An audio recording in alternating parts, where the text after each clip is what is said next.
Hello, everybody, and welcome to another episode of Streamception. I'm your host, Guy Taking a Dump. Glad you guys could make it. Hopefully, we'll get some more people here in the stream real quick. I've got the live feed pulled up. I've got a few pulled up, actually. We're going to take a look at them, and we're going to go through them and talk about them, discuss various implications of what this could mean, what could be the next couple of moves in the next couple of days for President Trump, his administration, and not only that, for the federal government itself. That was the song by Vanilla. The track is called Summer. I like that song a lot. I play it often. Hope you guys dig it too. I'm going to play a few more tracks while we wait for people to dig into the stream. That'll probably be about another 5 or 10 minutes. Just enjoy this music while I get some people in the stream, and hopefully you'll enjoy the show tonight. Again, we're going to be covering the protests at JFK Airport. Late show tonight. I had a long day yesterday, and I kind of laid back today and enjoyed my day. But anyways, back to the music. Here's the next song, Football Head by Flamingosis. Enjoy.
Hey everybody, thanks for tuning in. We're just waiting for a few more people to join the stream, and we're going to pull up the protest right now.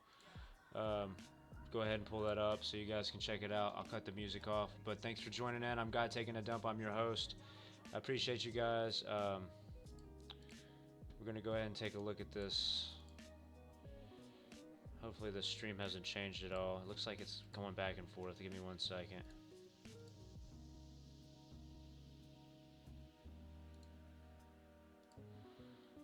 Oh boy, let me see if I can find it real quick.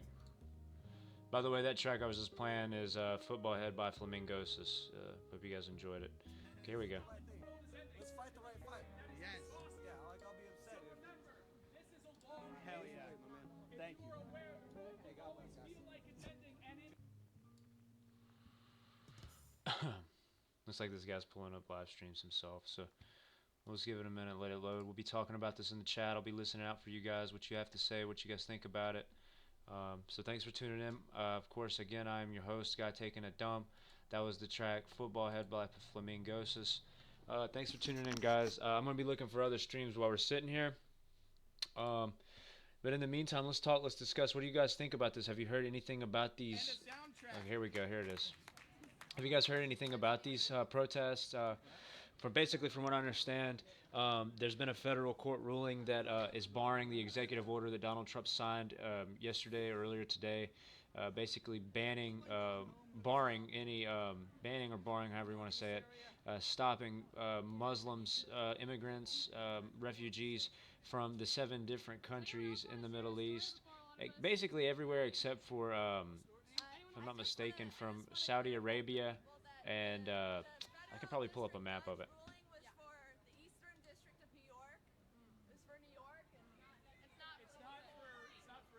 See, I don't know about that. See, I've been hearing reports that it's national, and this woman's saying that it's Eastern New York. But of course, from what I understand, there are people being detained in Boston and Houston and Dallas and Chicago's O'Hare, which is the busiest airport in the country. So, thanks for joining in, guys. Appreciate you. If you can hear me, I hope all the audio levels are right. If I can adjust anything, let me know. Again, I am the host, Guy Taking a Dump. We're going to be hearing about this more tonight. We're going to be covering this protest live. Somebody said in the chat earlier, Andrew Levinson, this doesn't look like a protest at all. Yeah, that's because I just started the goddamn live stream, buddy. So maybe if you were patient and not like every other person in the world, you could have stuck around and heard and talked about some in-depth discussion about this stuff. But those of you that are tuning in now, if you want to go ahead and get involved in the chat, I love talking to my viewers. I love getting in, discussions with them in depth about what they think is, the implications of these protests. What's going to come the next few days for the Donald Trump administration? How do you think they'll handle this? There's obviously a mounting unrest across the country regarding not only this executive order, but just all the action that he's taken in the past 7 or 8 days. So there's a lot to be thought about, a lot to be said.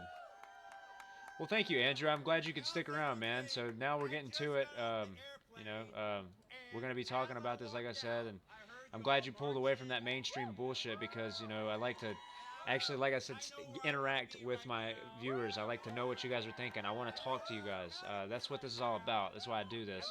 I started this probably like 4 or 5 days ago, doing this live stream, and whenever these protests happen, I like to try to get on top of them. I tried covering the one in Manhattan a few nights back. It was pretty short-lived, but this one is obviously going across the whole country, and I'm going to try to pull up more right now. So let me look up some other streams. But in the chat, please let me know what you're thinking. What's on your mind? Do you agree with Trump? Do you agree with his executive order? Do you think what he's doing is right? I want to have an unbiased, untethered conversation about this. Obviously, people come in with their opinions. They're going to have their own biased opinions, or unbiased opinions, whatever. Let's talk about this in a sense where everybody feels comfortable. But at the same time, I want you to be honest. So, what do you guys think? Do you think Trump's right? Do you think it's a good thing that he did what he did? Do you think that it's something that's benefiting our nation and our national security and the defense of our people, the protection of our people and their free rights and their liberties? Do you think that these protesters are right in what they're doing? Obviously, I got to agree with, this is their First and Second Amendment rights. They're out bearing their signs, basically their weapons, if you want to call it that. But the First Amendment rights, obviously, they're out, peacefully protesting and vocalizing what they think is right. So, I gotta say, in this sense, I think there's some legitimacy to these marches, these rallies, compared to the last few. The one the other night against the DAPL constructive, the executive action that advanced the construction of the pipe. It didn't really make much sense because where's the rallying for Flint, Michigan? They've had lead poisoned water for almost 3 years. I find so much hypocrisy in these people only coming out. Granted, it's a great thing they wanted to help the Dakota tribes, the Midwestern tribes. They wanted to protect the water and all that good stuff. But let's be honest. I mean, there's a place in the Midwest right now that's been dealing with water contaminations and on a serious and lethal level for some time now. But there's really, I mean, these people are taking baths with bottles of water, and the children out there. I mean, it's at the schools, completely uncovered by the media, completely neglected by the people here, obviously, that have been protesting this stuff. What's the deal? You know, what do you guys think about this protest? I don't want to go on to that one, but what do you guys think? Obviously, this one's looking like it's dying down. They said they're going to go march some more. We'll see about that. What are you guys saying in here? Andrew says he's still here. Okay, yeah, we've covered that. I'm glad you, like I said, glad you stuck around, Andrew. I appreciate you. YouTube streams still in beta, so it looked like you had said that and jumped right out. I had 0 viewers when I said made that comment about fucking sticking around. So I apologize. Didn't mean to sound brash. Appreciate you sticking around, man. It means a lot. You pulled out of those damn those mainstream media streams where people are literally just getting trolled and they're sitting arguing with each other. No one's really being heard. Their voices aren't being, fully expressed. That's why I do what I'm doing. I want people who are actually legitimately interested in discussing these issues to come in here and to give them a place to talk about it. So, yeah, again, thank you. I didn't mean to come off as a total prick. I know I probably did, but it's just my natural inclination. I apologize. We'll try to find some more streams.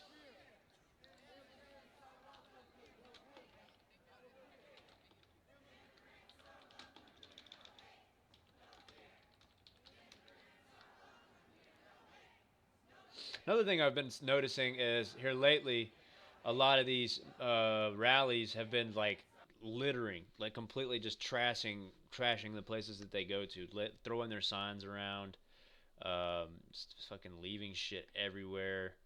Um, it's just for people that seem to be so liberally minded and active towards bettering communities and making things better and helping people. They don't seem to be really interested in, cleaning up the places where they go and rally and they go and march. It's just contrary. It's contrarian to what they're doing, and there's a lot of hypocrisy in all of what they do.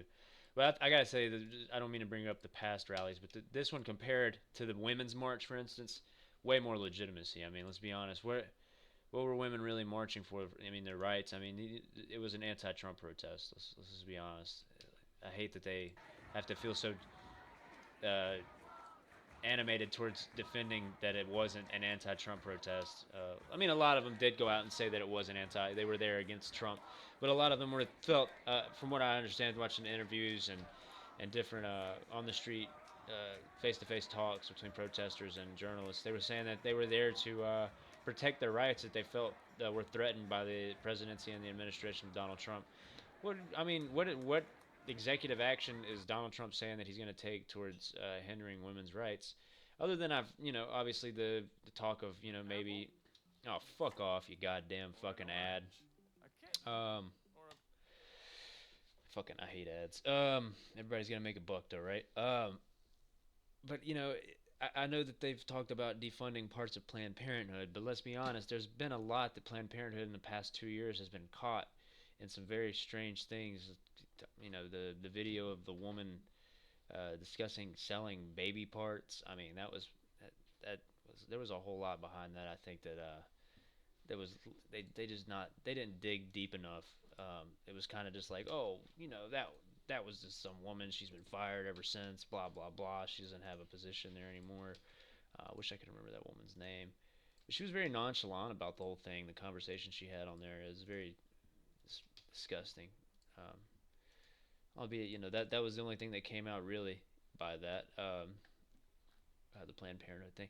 But I mean, that alone was, left enough to be questioned. What exactly is going on at Planned Parenthood? Now they do a lot for women. They do a lot of good stuff for women. Let's not be completely negligent towards the good things that they do. But at the same time, it seems like they got a lot of shade to hide. So I think that there was a lot left undiscovered there. Okay, let's see if we got anybody. Eyeball 440 says LOL. Thanks for joining in, Eyeball 440. I appreciate you, man. If you guys dig what I'm doing, like and subscribe, please. I'm not trying to beg for anything here. I'm just trying to, like I said, give an interactive and unbiased place for people to discuss what they feel towards these protests, maybe the situations that are currently going on regarding these protests and these rallies. Breeze, excuse me, I hope I'm pronouncing that right.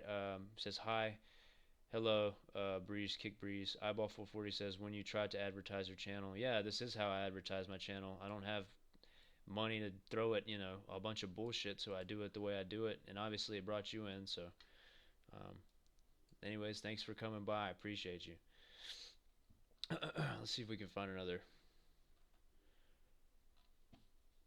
view of this protest going on.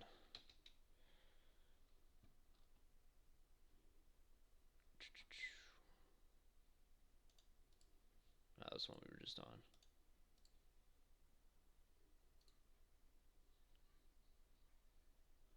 Yeah, eyeball. I mean, that's exactly how I would advertise my channel. I go out and solicit viewers from other channels. I really don't give a shit what you think. I'm gonna keep doing what I do, and obviously, like I said, it brought you here, so I must be doing something kind of right. Pulled you in, didn't it? Again, this is Guy Taking a Dump. I'm your host tonight. Appreciate you guys joining in. We're watching different streams of the protest going on.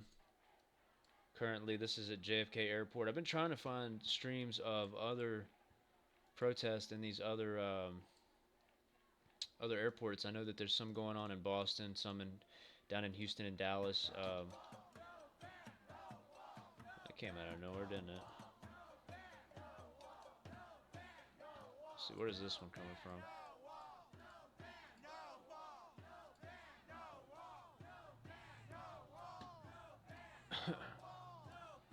There it is. Okay, this one came back. Let's check this one out again. This is outside of JFK. The crowd's getting bigger and bigger. So obviously now they're protesting the wall.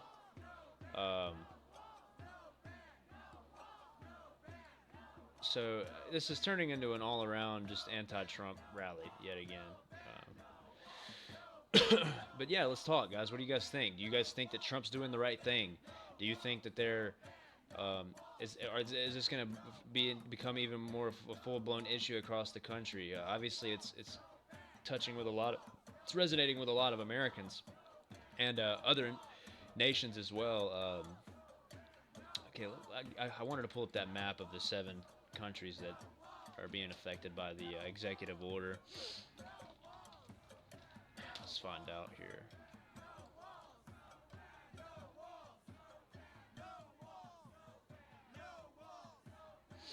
I think it was, I know Iraq was one of them.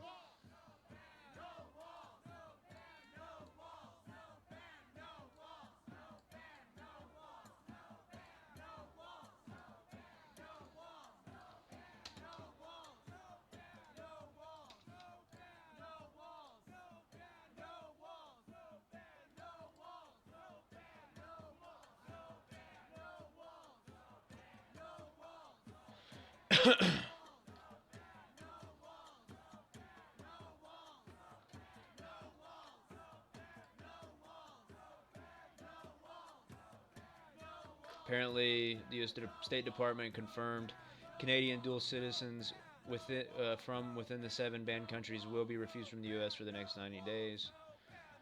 Let's remember, 90 days is only 3 months. So Trump wants to ban immigration from these countries. This is the 7 countries that he wants to ban. See if I can pull this up.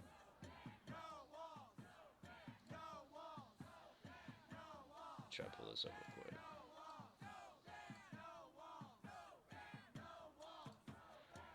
Okay, so as you can see here in this picture graph, this infograph, it says Libya, Sudan, Iran, Iraq, Syria, Yemen, and Somalia. So these are basically the 7 countries. I would argue Iran doesn't have many terrorists. They obviously supply and help arm terrorist organizations in some parts of the Middle East. Yemen is undergoing a civil war right now between Houthi rebels and the government forces, and there are no doubt different vying factions within that area who are fighting right now, which could be considered Islamic extremists. Somalia definitely, pretty much all of it is controlled by pirates and Islamic extremist factions. Sudan is also in a civil war right now, and technically it's northern and southern Sudan. So I suppose that it's a split in half here. Northern and southern Sudan are in a civil war right now. Again, there's infighting in there, and then we have Libya, which has been destabilized and has not been able to restabilize since the Arab Spring occurred in that country as well, through the financing and the helping of that country to take out Gaddafi in 2000, I believe it was 2012, 2011 maybe. But yeah, so moving on from there, let's go back to the live stream. See if anybody's saying anything in the chat. All right, nobody's saying anything in the chat. Again, appreciate you guys joining in. It's really nice to have folks in here. Fucking ads, man.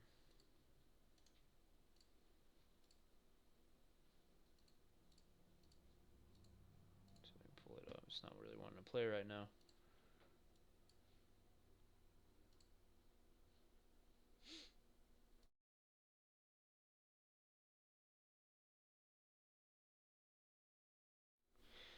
Anyways, back to the protest. If I can pull it up, it's not wanting to work right now.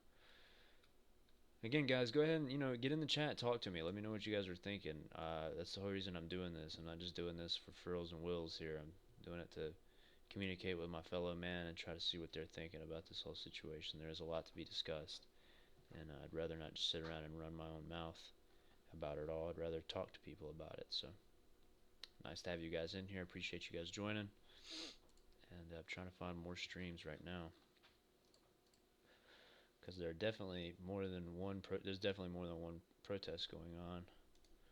Here's one at LAX. Actually, I think I just found. Trump, no KKK, no fascist USA. No Trump, no KKK, no fascist USA. No Trump, no KKK, no fascist USA. Yep, more anti-Trump ralliers. What a surprise. No Trump, no KKK, no fascist USA. No Trump, no KKK, no fascist USA. Again, this is at LAX. The sign says, "Fuck you, Trump." No KKK, no fascist USA. No Trump, no KKK. See if we can pull it in 720, get some better quality out of it. Nope. No Trump, no KKK, no fascist Resist hate. No Trump, no KKK, no fascist USA. See a lot of people on their phones, a lot of people holding signs with their opinions and blah blah blah on it.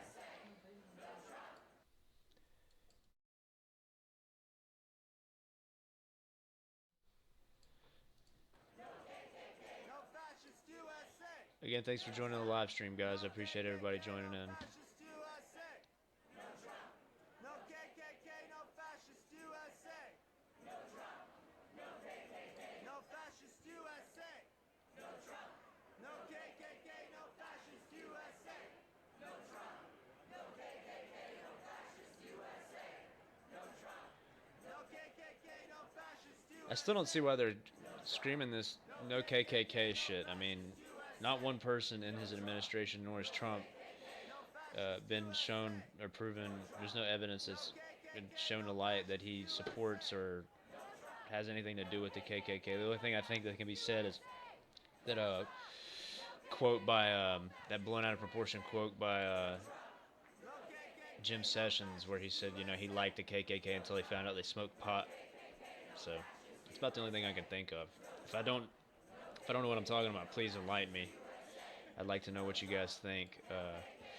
I certainly don't think anybody in Trump's administration, nor is he involved with the KKK. Now, he was endorsed by one of the head KKK masters or whatever. I think his name's David something. But fuck, I mean, if Adolf Hitler was still around and he endorsed Trump, it still doesn't mean Hitler endorses or advocates what Trump endorsed or advocated what Hitler was about. It's just his ideologies. It just has ignorant to think that. No KKK, no fascist USA. Trying to get some more people here in the stream, guys. If you want, go ahead and tell your friends and family to join this one. Get out of the mainstream media chats, folks. They full of trolls, full of people that just aren't listening to you. They're there to attack you. You're there to attack them. Let's move away from that mindset. Let's talk to each other. Let's discuss these things. Let's figure out, you know, our real understand, what we truly understand. You know, let's pull it away from trying to attack people with, and let's talk about it. Let's discuss these things.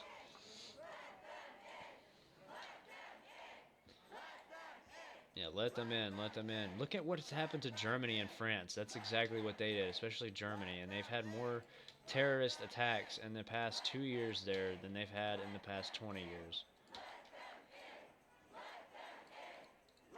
Domestic attacks by foreign entities. It's just, volume is bad and stop talking. No one wants to hear your opinion. Bye. Okay, Mary, thanks. Appreciate you. Bye. Good to have you in here.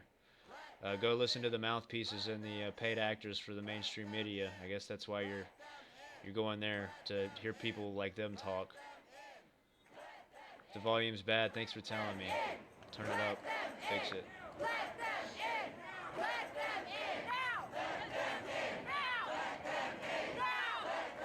Obviously, you must be like anti-Trump.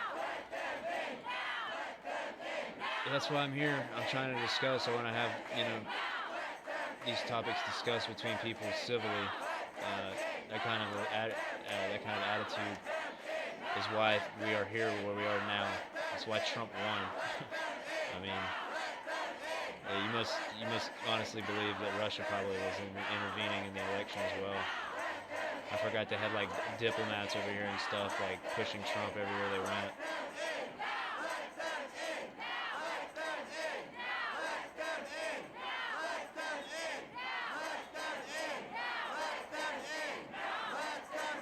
And also, Mary, I don't think you speak for anyone else but yourself when you say no one wants to hear my opinion. So, but thanks anyways. I appreciate you jumping in and giving me another view.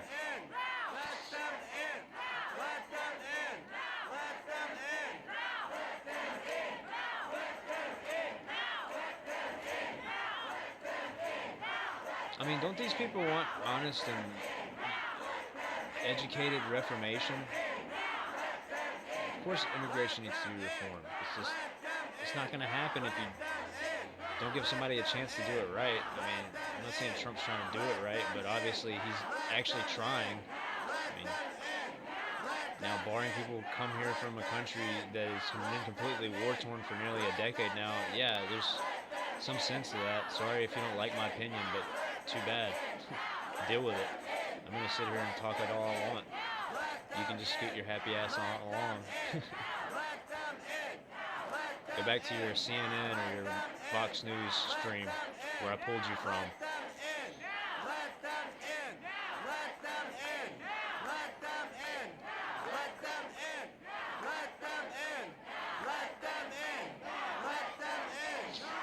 Go get your information from like Greg Gutfeld or one of those assholes. Makes everything a fucking joke instead of like honestly trying to discuss it. More than likely why your attitude's so shoddy towards people who genuinely want to discuss these things. I mean, I'm seeing more people looking at their phones and just being quiet and holding a sign than I am hearing them chant.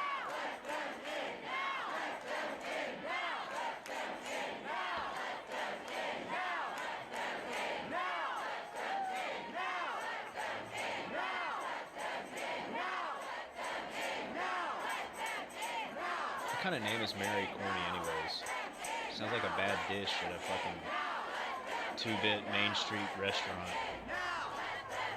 I don't have a very flattering name either, but that's why my name's Guy Taking a Dump on here. I don't put my real name in here.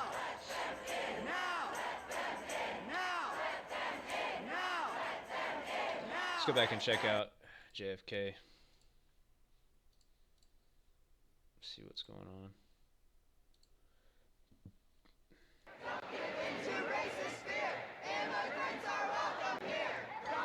Damn, the crowd has just gotten bigger at JFK.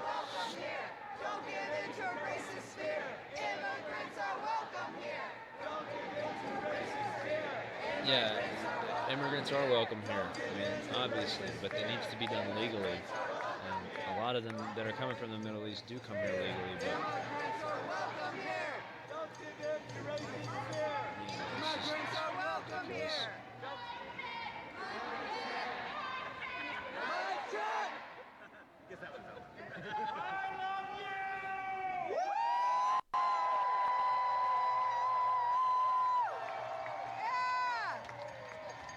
It makes me wonder how is the business being handled at these airports regularly? How are people that are just legitimately using these airports for commercial travel within the states who are all citizens? How's this making it any easier?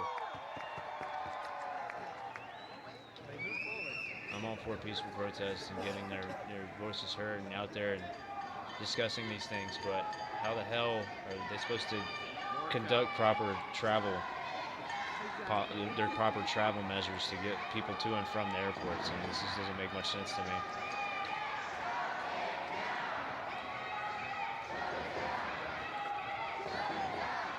I'm guessing what I said about the Women's March probably pissed Mary off, but let's be honest, it was the truth.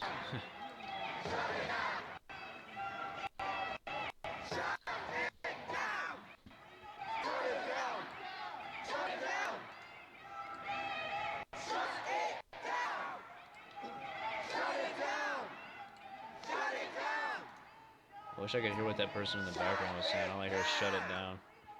Shut it down. Shut it down. Shut it down. Shut it down. Shut it down. Oh, if we don't get it, shut it down. Shut it down. Shut it down. Shut it down. By the way, Mary, the only reason I'm talking is to try to interact with the viewers. I'm not talking to express my opinion. The only reason I'm expressing my opinion now is because no one's talking to me. So, I mean, I'm not just going to sit here and be quiet. You can't really make me do that. Again, you don't speak for everyone when you say no one wants to hear me stop talking. Right now, you're the only piece on here that I'm able to talk about because you've interacted more than anybody else has so far. But thanks for my viewers who are tuning in right now. I'm your host, Guy Taking a Dump. We're covering some of these protests going on in JFK. I've got another stream up from LAX. We'll go ahead and pull that one back up and see what's going on there. Still just hanging around, chanting. Let them in. Let them in. Let them in. Let them in. Let them in. Let them in. Let them in. Let them in. Let them in. Let them in. Let them in. Our friend Mary Corney acknowledged that the volume was bad. If it can fix the levels at all, can you guys let me know? If the protesters are too loud or if I'm too quiet or vice versa, let me know and I'll try to adjust them properly. Appreciate you guys joining in. Let's discuss. That's why I'm having this live stream. I want to talk to you guys about this, see what you guys are thinking about it. What are your opinions? What do you guys think are going to be the implications for the Donald Trump administration in the coming days and weeks with this executive order being barred by a federal court judge? I've heard that it's only effective in eastern New York, but there's other reports going on saying that it is also effective nationwide. So, I mean, I'm not too sure about that right now. I'm looking on Twitter as well, trying to figure out what exactly the situation regarding that is. But I'm not finding much.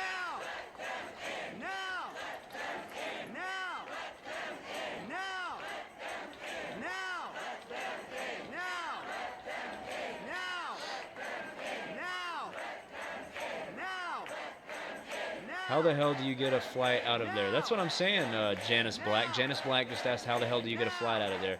That's what I'm wondering. How are these people honestly making this a thing at the airport when, I mean, they should be allowing the conductivity there to be flowing and to be fluid? I mean, you're only hindering commercial flights at this point and people trying to go to and from wherever they need to go. So, and at this point, they could be possibly, in their own way, detaining people just trying to get, to other cities in the United States who are American citizens already.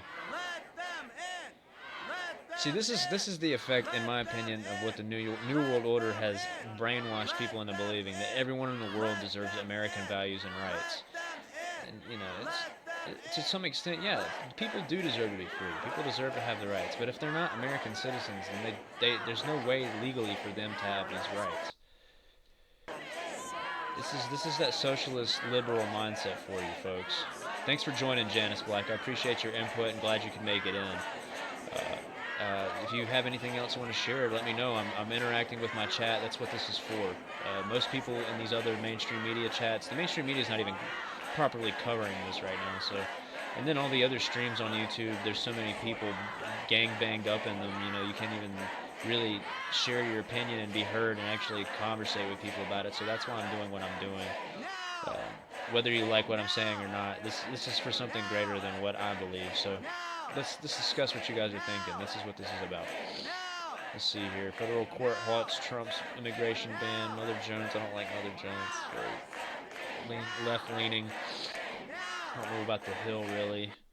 I don't know about the Verge either. We can go and check out the Business Insider, see what they're saying. Federal judge in Brooklyn, New York, issued an emergency ruling. So that probably helped out a little bit. Issued an emergency ruling Saturday evening to prevent the deportation of travelers from 7 Muslim-majority countries. Again, those 7 countries were Sudan, Libya, Syria, Iran, Yemen, Somalia. So I think there's a Sudan, Libya, Yemen, Iran, Syria, Iraq, and then there's one more. I don't know. I can't remember the last one. Covered most of them there, though. So, anyways, it says who have already entered the country following President Donald Trump's executive order on immigration. The ruling will affect all those who landed at the U.S. airports Friday evening. Trump signed the order halting refugee arrivals from the U.S. for 120 days, so that's 4 months, and barring citizens of Iraq, Iran, Sudan, Libya, Somalia, and Yemen for 90 days. Okay. So the ACLU filed a habeas corpus petition on behalf of 2 Iraqi refugees who were detained by border agents at JFK Airport in New York City despite having previously been granted asylum and holding valid visas. Both men were released Saturday. The ruling, a temporary emergency stay, now allows those who landed in the U.S. and hold a valid visa to remain. There is imminent danger that, absent the stay of removal, there will be a substantial and irreparable injury to refugees, visa holders, and other individuals from nations subject to January 27, 2017 executive order, U.S. District Judge Ann Donnelly said in her ruling. The court will not allow the government to remove anybody who has come and it is caught up in the other order nationwide. They cannot remove anybody. Okay, this chant now that they're saying stop our wall. To some extent, yeah, the wall is a bad thing. The building of it's gonna hurt not only the U.S. economy, it's gonna hurt the Mexican economy. But let's talk about this, folks. That's only going to help embolden our security as a nation.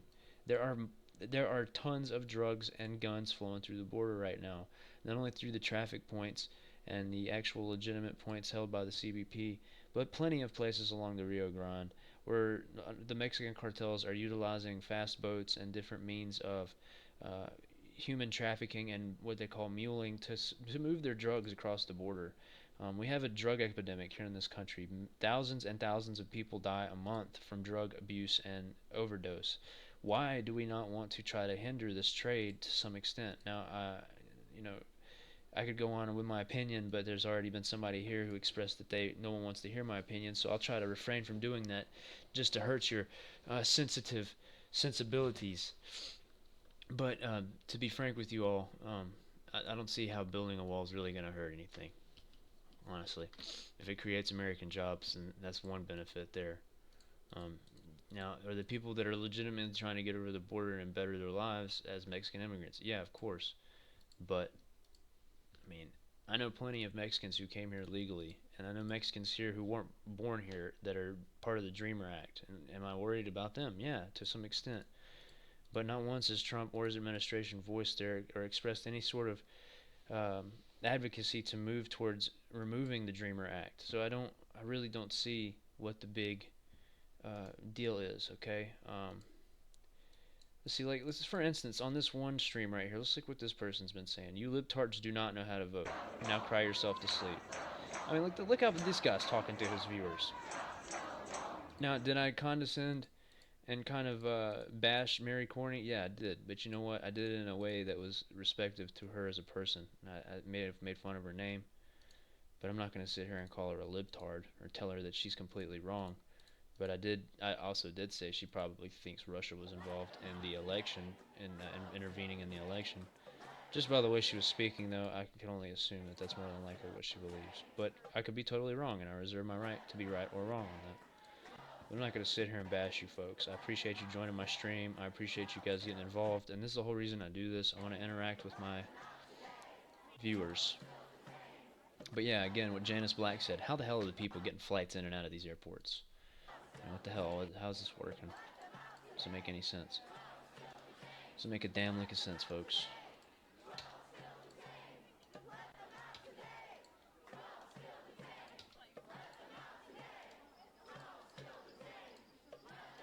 I mean, are there more than 2 people being detained? I don't understand. I think the reports are saying that there's only 2 Iraqi men with valid visas that have been detained so far. So, what exactly is going on? How many people are being detained? Let's see if we can find out more on these live streams.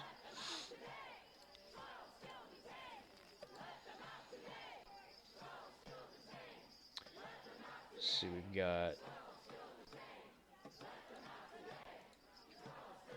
this live stream's over.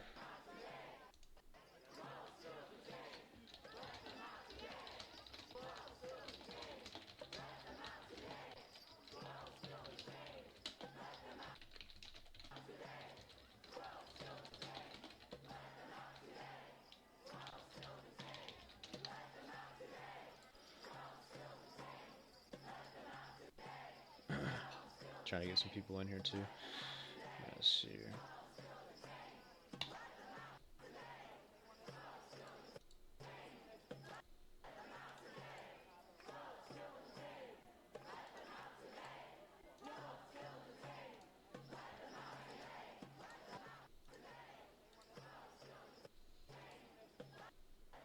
Oh, this is at Chicago O'Hare. This is in Chicago. Is this also? So this must be at Chicago as well. Let's watch this one. It's a little bit cleaner.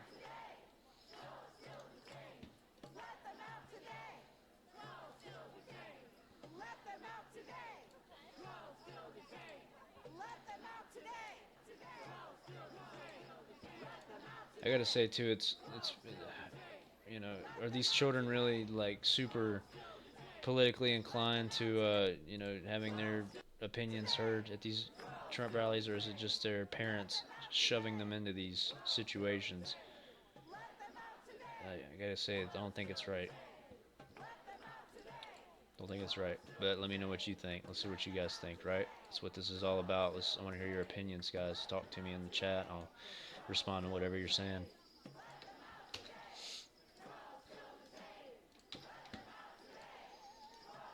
What do you think will be the implications for the Trump administration in the next few days after this? This is a huge turnout at all. Not only the JFK airport, but Chicago O'Hare, largest and most busiest airport in the country. I hear that there are also protests in Dallas, Fort Worth area, Houston, Boston, most of the large international airports across the country. What do you guys think is going to happen? What do you want to happen? Let's talk about it. Talk to me in the chat, guys. Thank you for joining my live stream. I'm your host, Guy Taking a Dump. If you guys like what's going on here, like and subscribe. You'll see your name come up on the screen. In fact, let me make sure that's working just to make sure.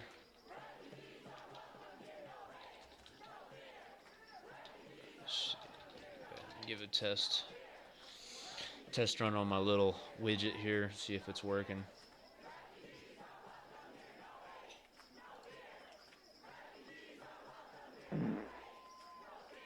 It's not working, son of a bitch.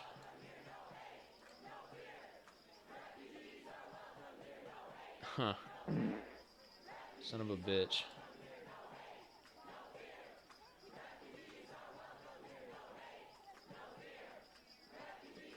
That's why it's not working.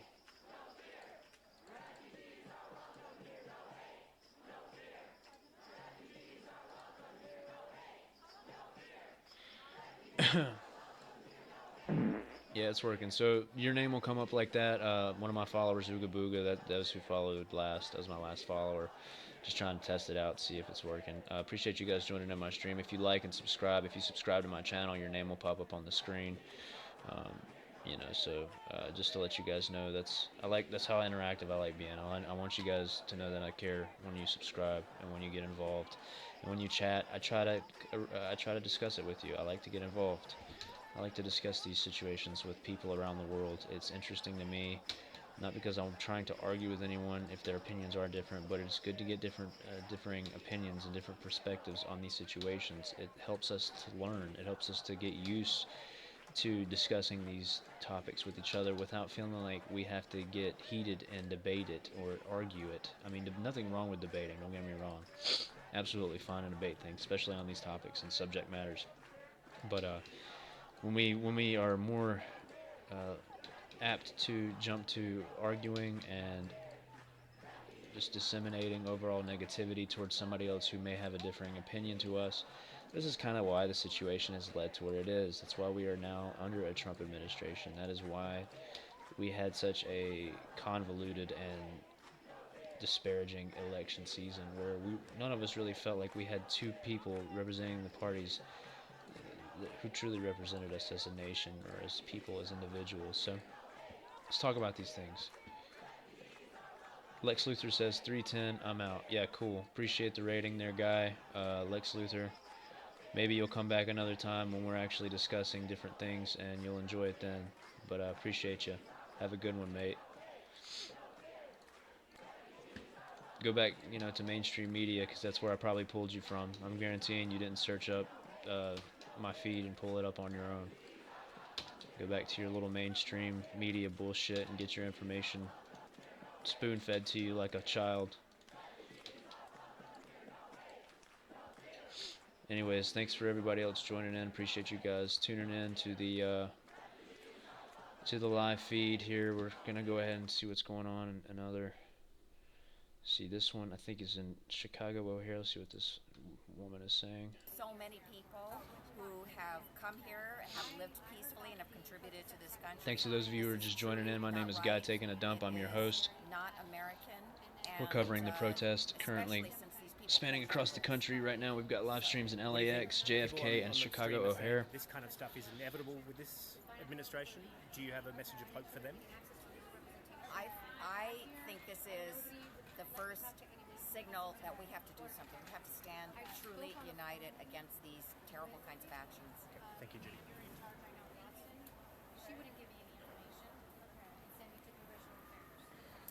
And now we wanted a Norwegian student, an Iranian student, who's getting sent back on the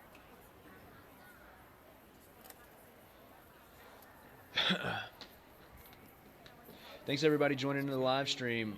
Your host Guy Taking a Dump. We're covering the protests spanning across the country right now. I got some streams in LAX, Chicago O'Hare, and JFK Airport. Right now it seems like this journalist is doing one-on-one question and answering sessions with these people. Let's see what they got to say. And please talk to me in the chat. I like to discuss these situations with you guys. That's why I'm doing this. Not just to sit here and disseminate my own opinion and how I feel about the situations. It's just what I tend to do in my free time because I'm not going to sit around and just sit and be quiet and idle, I'm also doing some Twitter research on these situations, trying to find out new information as it occurs when it happens, so we can talk about that as well. So yeah, talk to me, guys. What's going on? How you feel about it? What do you think are the implications for the Trump administration in the next few days? What really makes these things interesting is not just sitting here and listening to some random asshole talk about it, aka me, but discussing it with each other and with you and I, between all of us, and having a comfortable situation for us all to discuss these things. What exactly are these okay, Steven Ventura says, what exactly are these cucks protesting? Fill me in, bro.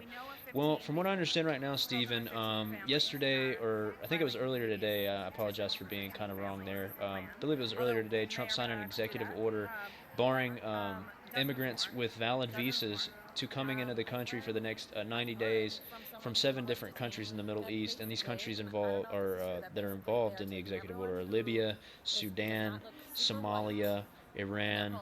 Let's see, I just had it pulled up. Let me look it up one more time for you so I can What tell about you the, truthfully. Systems here? How long has it taken for It the DHS is. here at LAX to kind of put into place what Trump Just had it signed pulled yesterday? up. Well, they did it immediately this morning. We don't know what's happening behind the scenes. But they basically, did it immediately people this even with morning. They just started, with dual citizenship painting people passports from with Canada, green from cards, Britain, with, even from people- various even other people countries that are, with you joint know, still citizenship allowed or to come dual into the country. citizenship. But if they're dual So, citizenships, they we can't don't come into know America for the what next they're 90 operating days. under. Okay, The so the executive 7 order is countries are very unclear Iraq, anyway, and Syria, now they're Iran, staying on the Libya, executive order, Somalia, and so we don't Sudan, know and how they'll be Yemen. operating Okay, on that as you either. know, Yemen has been embroiled in a It's civil just war all for unknown. almost the It's past completely unprecedented. 5 to And so 6 flights years, that probably come in even tonight, longer. I know Sudan has been I know involved you in a said it's very unknown, embroiled but flights that come in civil tonight, war for the since it's past state, couple of years. do you think what's the On and chances of off those for the people past being allowed 20 in? years. People with green Some cards. and Sudan's not even one country. There's northern and southern Sudan. So problems into opportunities. got something else By going putting on here. technology at the root of what we teach, our students are armed with the knowledge to find Pull better off this solutions. audio, guys. Sorry about DeVry this. University, forever forward. I don't know where that one's. Oh, it's this fucking commercial here on CNN. Excuse me, guys. But basically, people from like Britain, people from Canada, who are dual citizenship passport holders, basically people who are citizens of Canada and also, say for instance, Libya, they can't come into the country for the next 90 days. They will be detained when upon. Especially right now, those who were trying to get into the country and then the executive order was signed, apparently they were detained. But from the reports that I'm hearing, there's only 2 individuals right now who have been detained. They were 2 gentlemen from Iraq. But they have since been allowed to hold their visas and they're okay to enter the country now. I don't know if they're still being detained though. But also there's a report that obviously a federal court judge, Ann Donnelly, has ruled that this executive order cannot be legally used, executed until passed in February, I think, in another court hearing. But she's basically said that it will not take effect until February, when it can be officially ran through the court.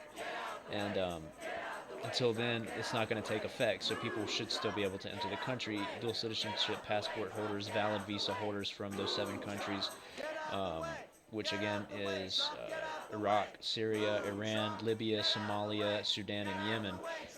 So that's what's going on right now there, Stephen Ventura, and I hope that fills you in on what these protests are about. Alan Partridge, what channel is the guy speaking from? I am your host, guy taking a dump. That's who's speaking right now. I'm pulling streams from different various YouTube channels, of course, but the only reason I'm doing that is because no one is actually discussing these things with their viewers like I'm trying to do. So that's why I'm doing what I'm doing. I like to discuss with the viewers, get interactive with you guys, and see where you guys are coming from. What are your opinions? Where are your minds at regarding these situations and these marches and protests? Yeah, thank you, Stephen. Glad you appreciate the fill-in there. I hope you stick around with us, and if you dig what I'm doing, go ahead and give me a subscribe. I promise you'll dig the little graphic that pops up on the screen. It'll say your name and all that good stuff. And I try to do this live stream as often as possible, and I also discuss topics other than these rallies.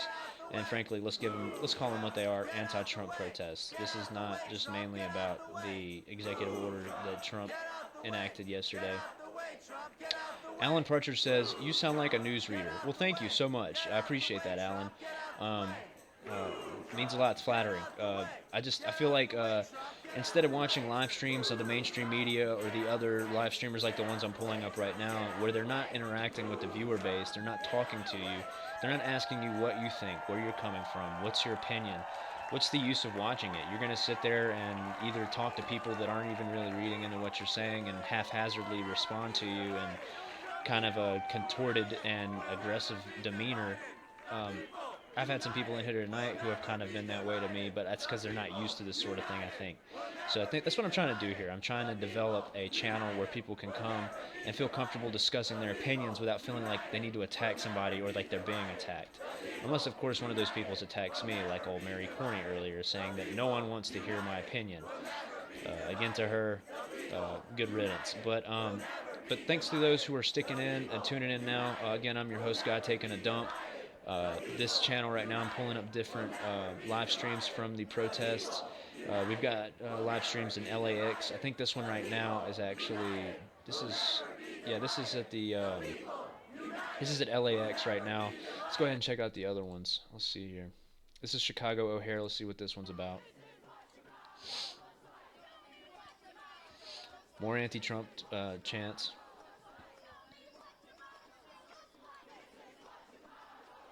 I'd have to say that democracy is what happened, and that's why Trump got elected.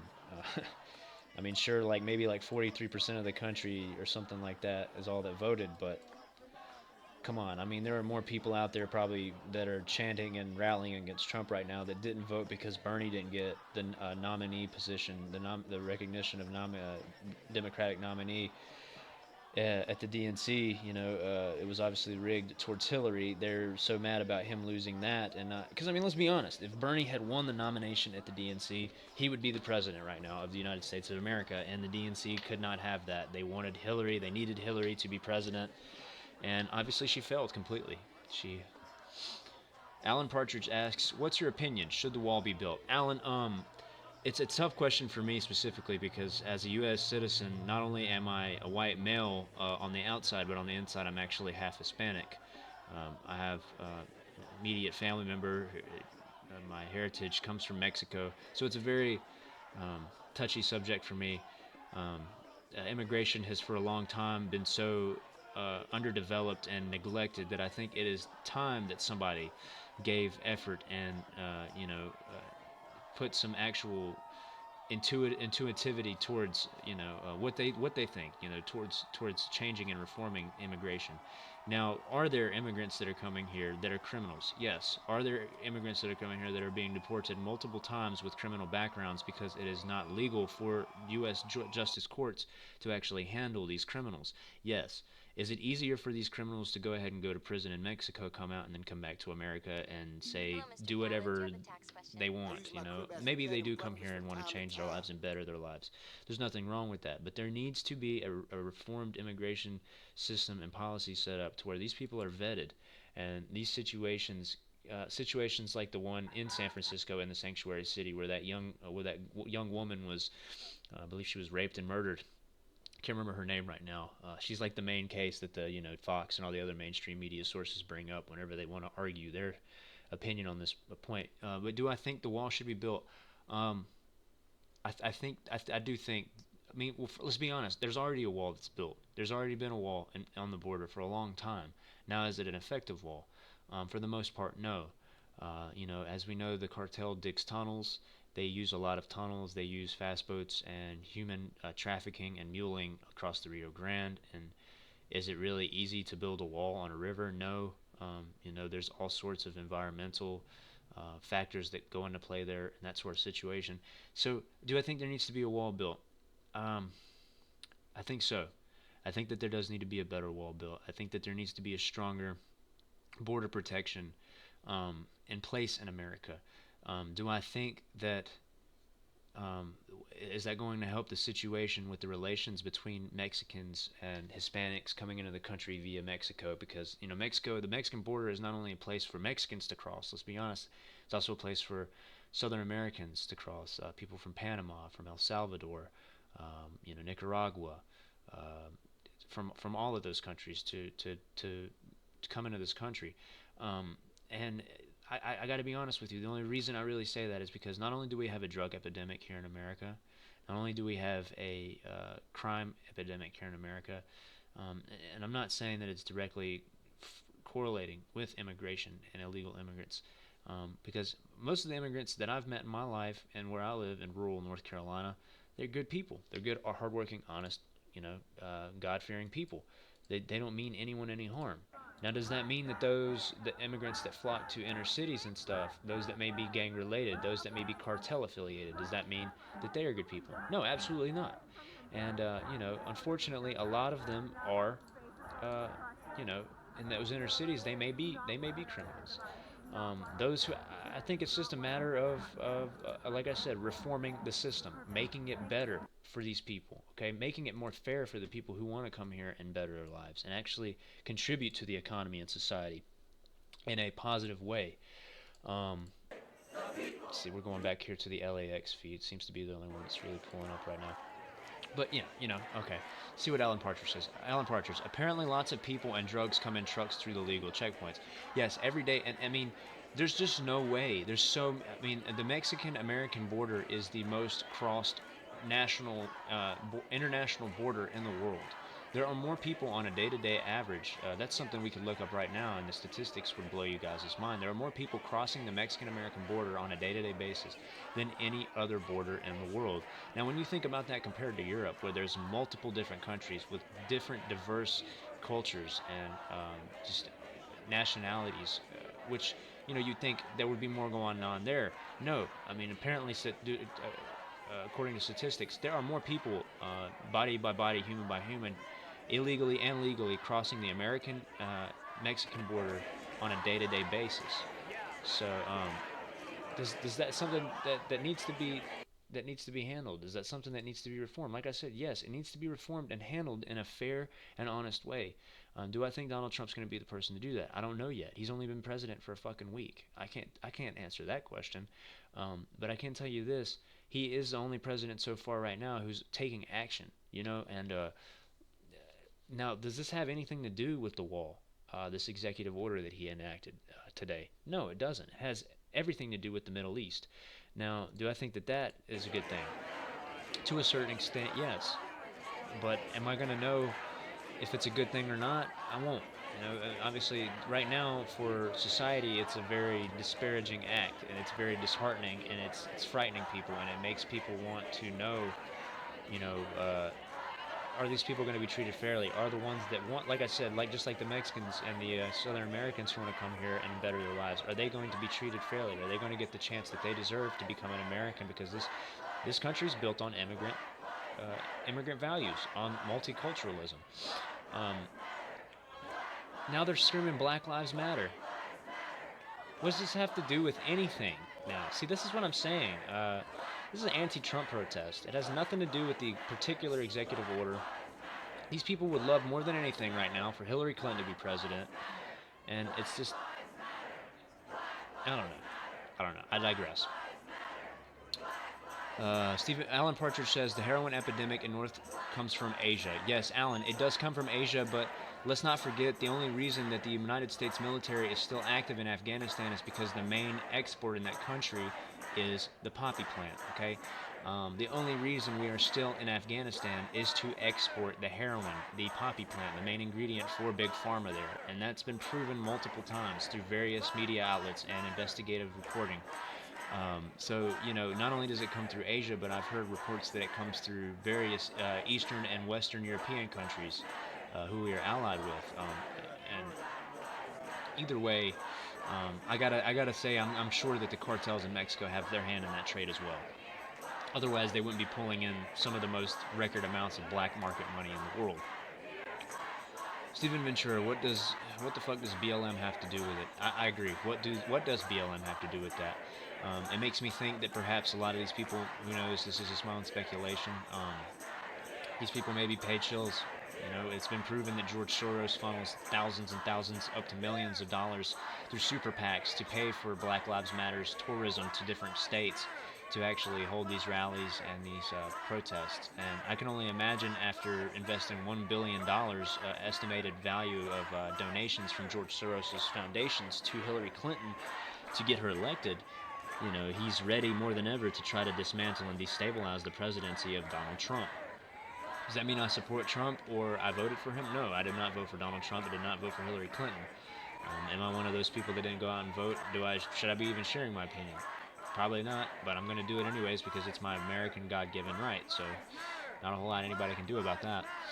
Stephen Ventura says, I'd love to go into that crowd of people and red pill them, debate those politics with them, except I'd probably have a stroke because convincing a brainwashed tier liberal is excruciatingly painful.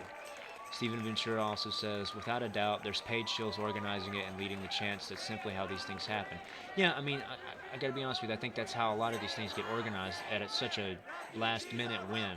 I don't think people are gonna get out and just fucking, let's go block an airport in 5 different states where they're the biggest international hubs of travel in the country. It doesn't seem like something honest, sane people are going to do until like a small collective group comes out and then other people see it and they want to get involved because not only of hive mind concept. You know, they see other people doing it, they want to join in and be a part. You know, but I could be wrong, could be totally wrong.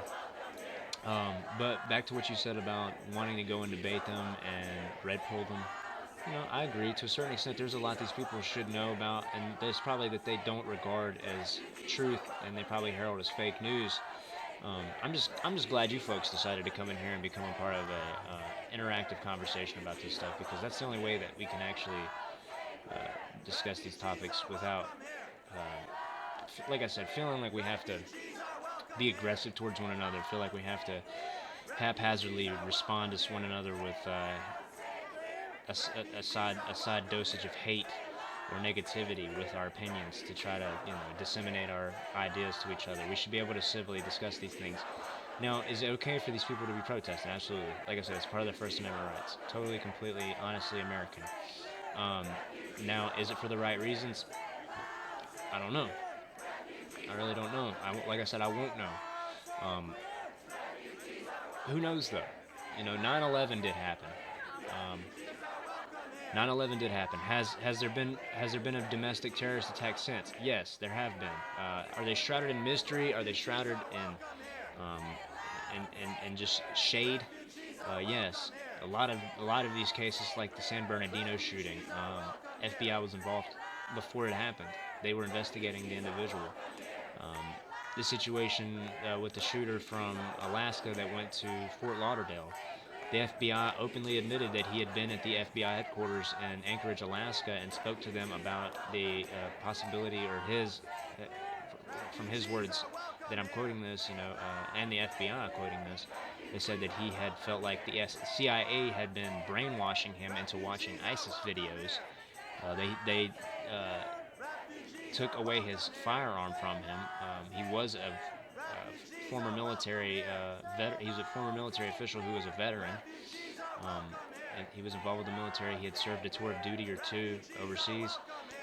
They took his weapon away from him, and then not even a week before the shooting occurred, they gave him his weapon back, and he was flying on Air Canada down to Fort Lauderdale and killing people in an airport not even a week later. There's a lot to speculate on.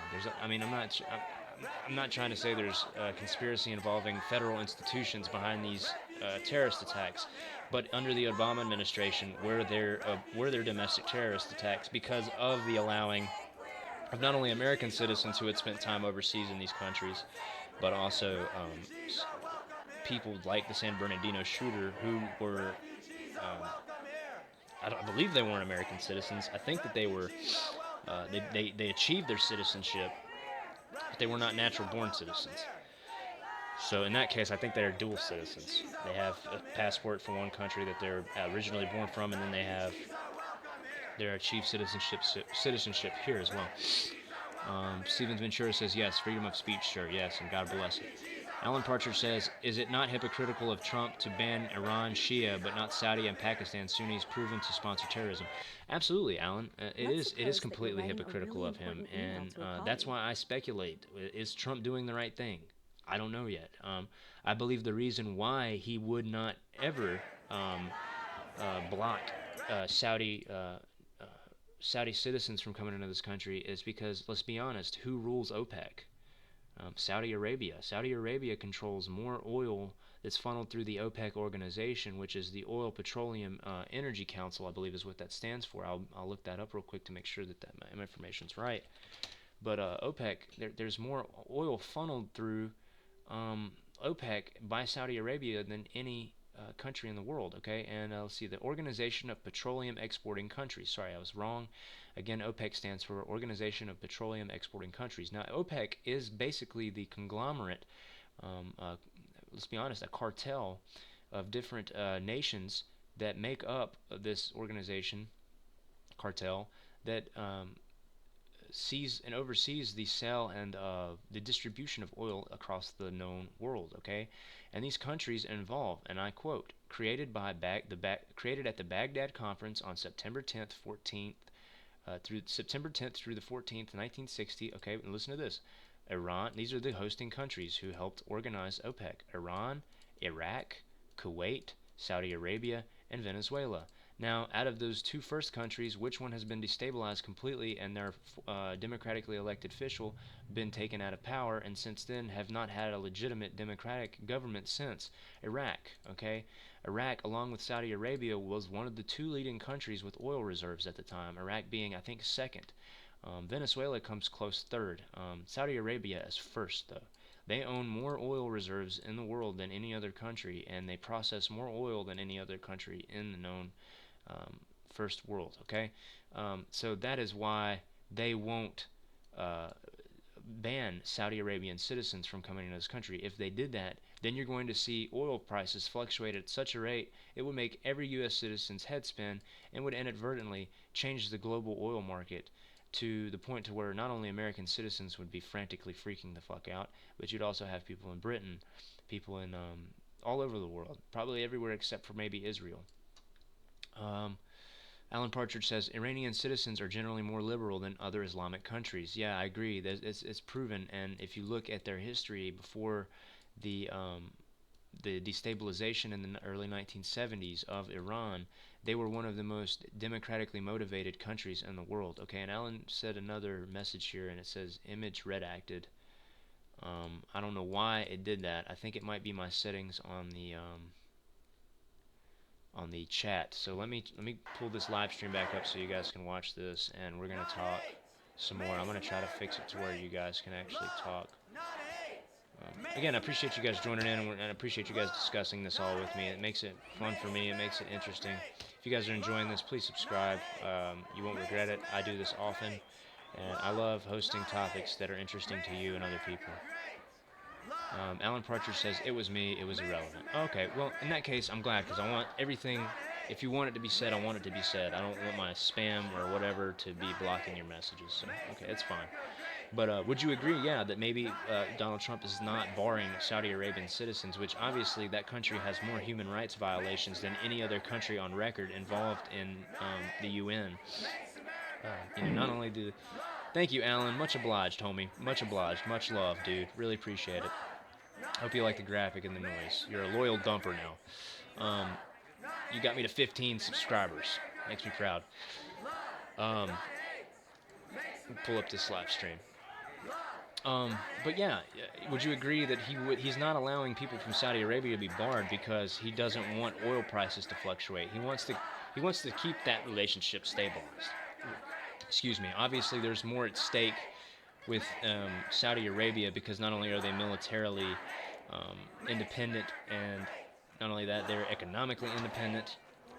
They are resourcefully independent, but they, like I said, control more than probably right at or less than half the global share of oil. It fluctuates across the world every day. Any country that wants to have solid and fair prices on their oil is going to keep a fair and deserving relationship with Saudi Arabia, and they're going to bend at their will, to keep that situation stabilized. So that's why I think he's not going to ban Saudi Arabians from coming into the country. Do I agree with it? No, absolutely. I wish we were more energy independent. I wish we were a more resourcefully independent country. Is Donald Trump heading towards that? I think he's trying to. I don't know. I really don't know. I know one thing's for sure. America is stepping down from its economic hegemony position as the global officer of all countries, making sure everybody's in check. 6Taku9 says, burn it down. 6Taku9 also says, never mind. Hey man, whatever you think. Alan Partridge says, it's hosting the UN Human Rights Council seat currently, a move done by Cameron and Obama. Yeah, Alan Partridge, and that's a good topic I like. I appreciate you bringing it up. Obama did more in the ending days of his administration, I think, than he really ever did in the past 8 years. And really, let's be honest, was it to try to destabilize and hinder the Trump presidency from accomplishing anything in his first few months? I think so. Allowing Saudi Arabia to sit at the seat of the UN Human Rights Council is the equivalent of going back in time and allowing Adolf Hitler and the National Socialist Party basically knowing the Holocaust was going on. I mean, I'm not putting the Holocaust on the same level comparably to what is going on in Saudi Arabia, but the amount of human rights violations that accrue there in every year, um, they can be most compared to Nazi Germany. I mean, they're a tyrannical, theocratic regime. They oppress their people, and especially their women, by means of draconian methods. I mean, absolutely archaic methods. 6 says, "What are these people protesting?" 6 thank you for coming in tune with us. I'm guy taking a dump. I'm your host. This is Streamception. We're covering the JFK airport's protest. Right now, this is actually in LAX. This is in LA. And these people are actually all over the country, and all of the major international airport hubs right now, they're protesting the fact that Donald Trump, and this is their apparent methods for protesting and rallying right now, they're rallying against the executive order that he signed earlier today, barring individuals with valid visas, dual citizenship passports, etc., from 7 different countries in the Middle East, legally barring them from entering the country for 90 days. And those 7 countries are, see, I can pull it up for you again. I keep forgetting. I don't want to tell you the wrong countries. I know it's, let's see, one is Iran, one is Syria, one is Iraq, Somalia, Sudan, Libya, and then there's one more.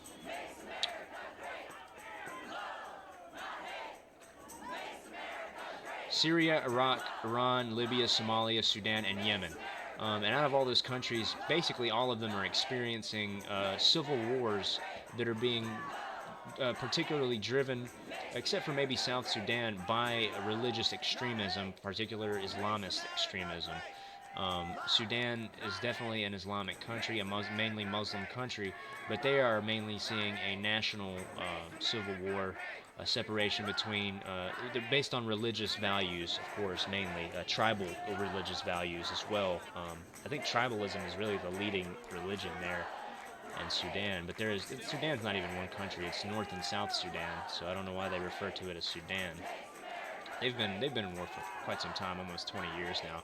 But these people are protesting that executive order that is barring people from those 7 countries that I said: Iraq, Iran, Somalia, Libya, Sudan, Yemen, and Iraq. Dual citizenship passport holders, valid visa holders, those who actually have legitimately and legally came to this country and set up their means of travel and citizenry to come and travel here freely. They're barring those people from coming in. Because let's be honest, in the past 8 years, like I was talking about earlier, there have been domestic attacks on our domestic terrorist attacks here in America, acted by foreign entities. Now, these were people that did have their, I could be wrong, I'm pretty sure when I speak on this, they did have their passports and citizenry papers in order, but they're not American-born citizens. In other words, they came from another country to this country, acquired their citizenry legally, but they also had passports to those other countries, particularly the San Bernardino shooter. There were other ones as well, obviously, but there's also American terrorist attacks that have been conducted on our soil by American citizens who are American-born citizens, like the Fort Lauderdale shooter.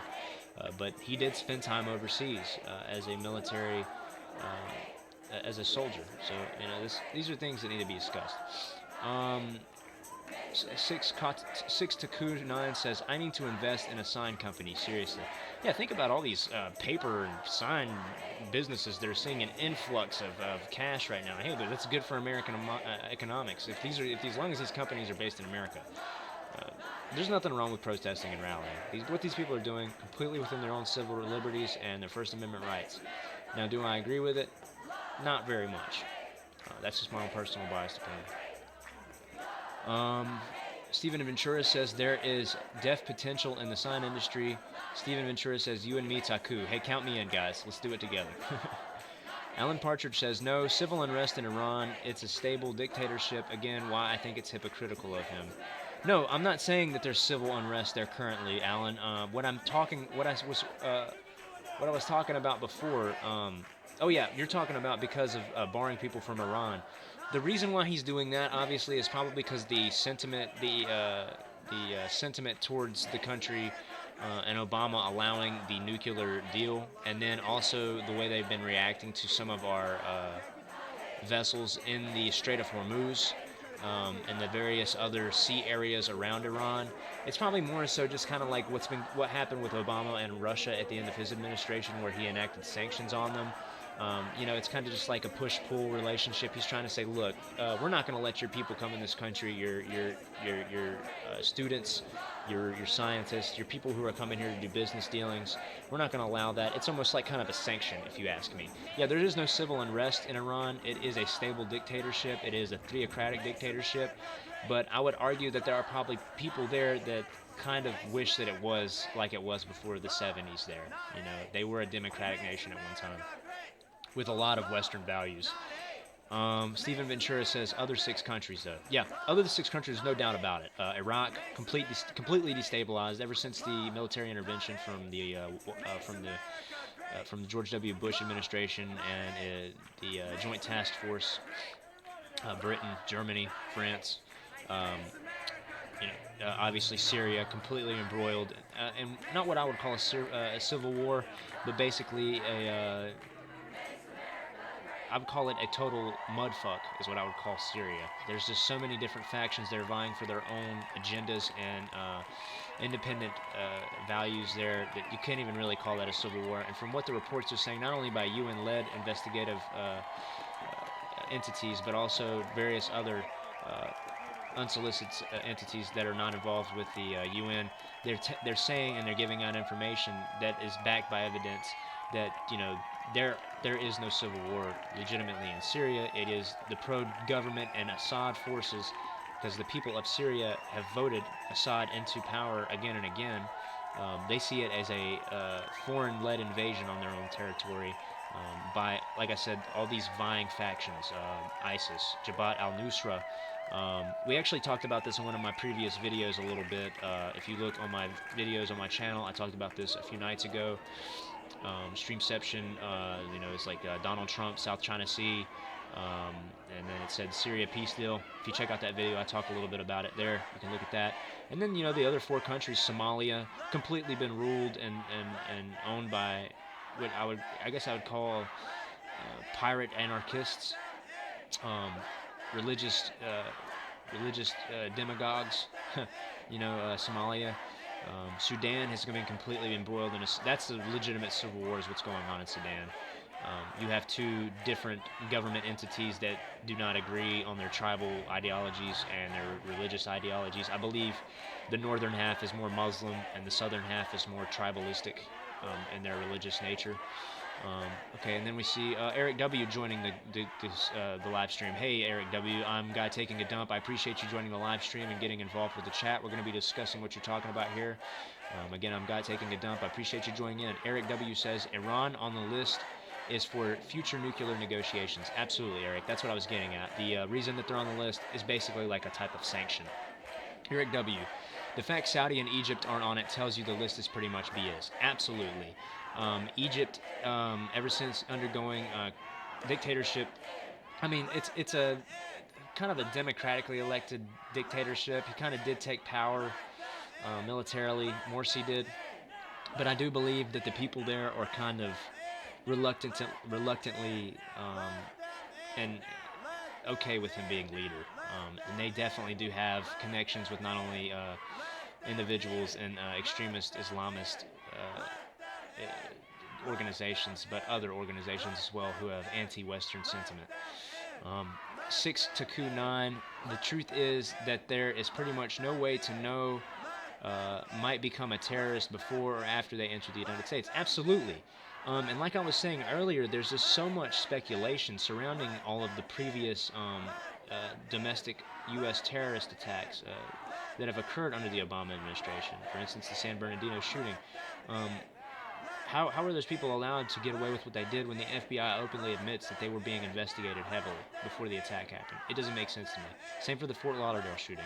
They admitted openly that the gentleman came to the Anchorage FBI headquarters and discussed with them that his mind was not sound.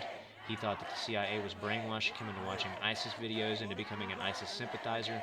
And this was an individual who spent, I think, more than one tour overseas fighting in the Middle East for the United States, I think under the National Guard. And came home this way. So yes, absolutely. People with dual citizenship passports can certainly come to America, become legal citizens, and then go back to their home country and become radicalized. That's the only thing. That's what Trump is doing. I think to a certain extent, what he's doing is trying to look out for national security and for the safety and the well-being of natural-born and legitimate, honest, U.S.-loving and patriotic, to some sense, dual citizenship holders, not natural-born American citizens. Alan Partridge says, he should do it separately rather than lump them with the jihadis. I reckon most people wish it was like the 70s. Oh, yeah, absolutely, Alan. There was a lot to be said about that time that was good, but the years after JFK's assassination were pretty rough. And until Carter was president, there were some good things, and then there was some bad things. And Carter was one of those people who he bucked Saudi Arabia. He bucked those. And I think it was, like we just looked up, in the year of 1970, I think was one of the first years of the Carter administration. Jimmy Carter is when Saudi Arabia worked with Israel to set up an oil pipeline there and fluctuate oil prices, and that's why we saw the oil crisis in the 1970s. Alan Partridge says, the Saudis buy billions of U.S., UK, French, and German weapons. Another reason why they don't speak out. Yes, absolutely. But at the same time, they don't look to America, Germany, or any of the other NATO allies for training, for military support. They do buy these weapons because they are more, like I said, when it comes to resources, they're more focused on developing and processing oil. And we are such an energy-dependent country and energy-dependent on other countries' oil, like Saudi Arabia. It pretty much puts us in a position where, we have no choice but to deal with them in these situations. But that is you're absolutely right. That is why the Trump administration is not going to speak out. But I think he's working and vying to put us in a position, perhaps, this is my own speculation, to the point to where maybe he can have a chance to determine these situations. Obviously he wants to be more energy dependent at home. He wants to make these pipelines happen, which is why he did the DAPL advancement executive order. Let's go ahead and check out these other live streams. Let's see what's going on in the other live streams. This is in it says this is at JFK Airport. This is at JFK Airport right now, where the Donald Trump rally is probably the biggest right now. This is where the two Iraqi gentlemen, I believe, were being detained. And as far as other people being detained, I don't think there's anybody else. Eric W says, we got to keep business going. Unfortunately, we are still dealing with the business deals that the Obama administration and the George W. Bush administration enacted for their 12 allotted years in office. Sorry about the ads, guys.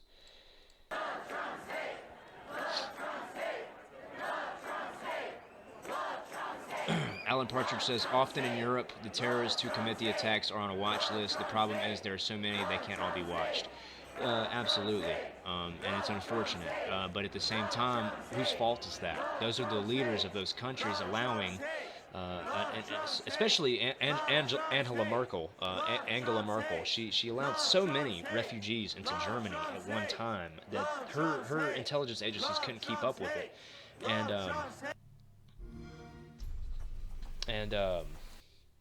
She kind of all the terrorist attacks in Germany are directly her policy faults. They're her political making faults, and I think that the people in Germany and in France, Francois Hollande, they're seeing it in France as well. They're seeing their own Donald Trump basically being enacted. She's being vaulted to the top of the presidential list.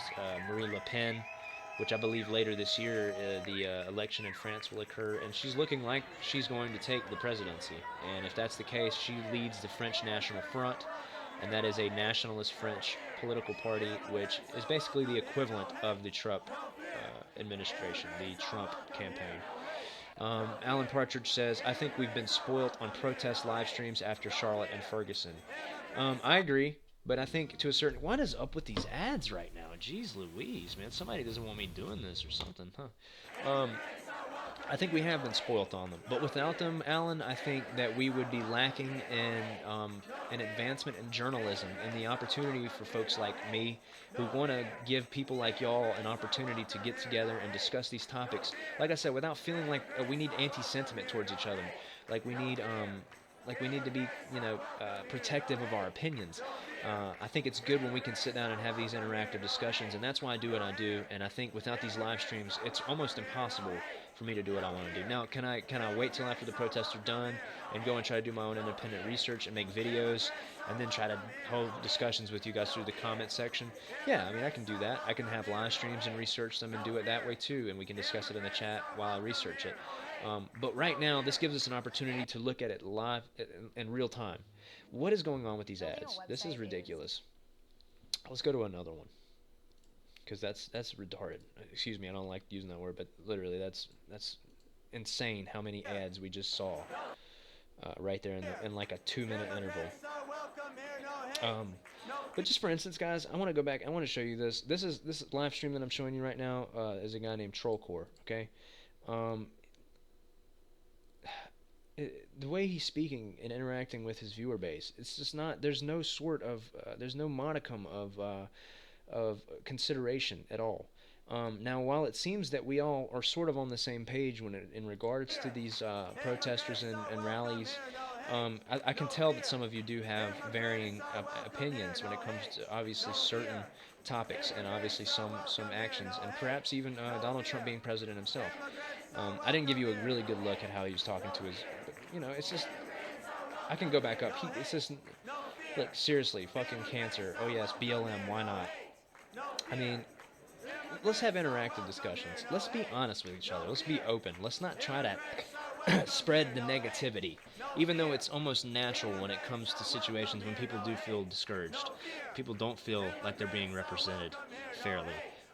It's what we're doing right now that I think is important. Okay, 6-2-9 says, I have a strong feeling this whole thing was planned as a way to fight Trump's executive orders. I think it's a manufactured issue. Yeah, I mean, obviously, that's the whole point of it. These people are here as a means to vocalize and express their opinions that they do not support Trump's executive actions. But they have been so spoiled on Obama's executive actions, and so laid ignorant to a lot of other executive actions that he didn't really care for the American people to know about, like the NDAA Act, and then also sharing and then expanding the national community. The national intelligence community, the powers that allow Donald Trump to utilize them in a more honestly in a fascist way.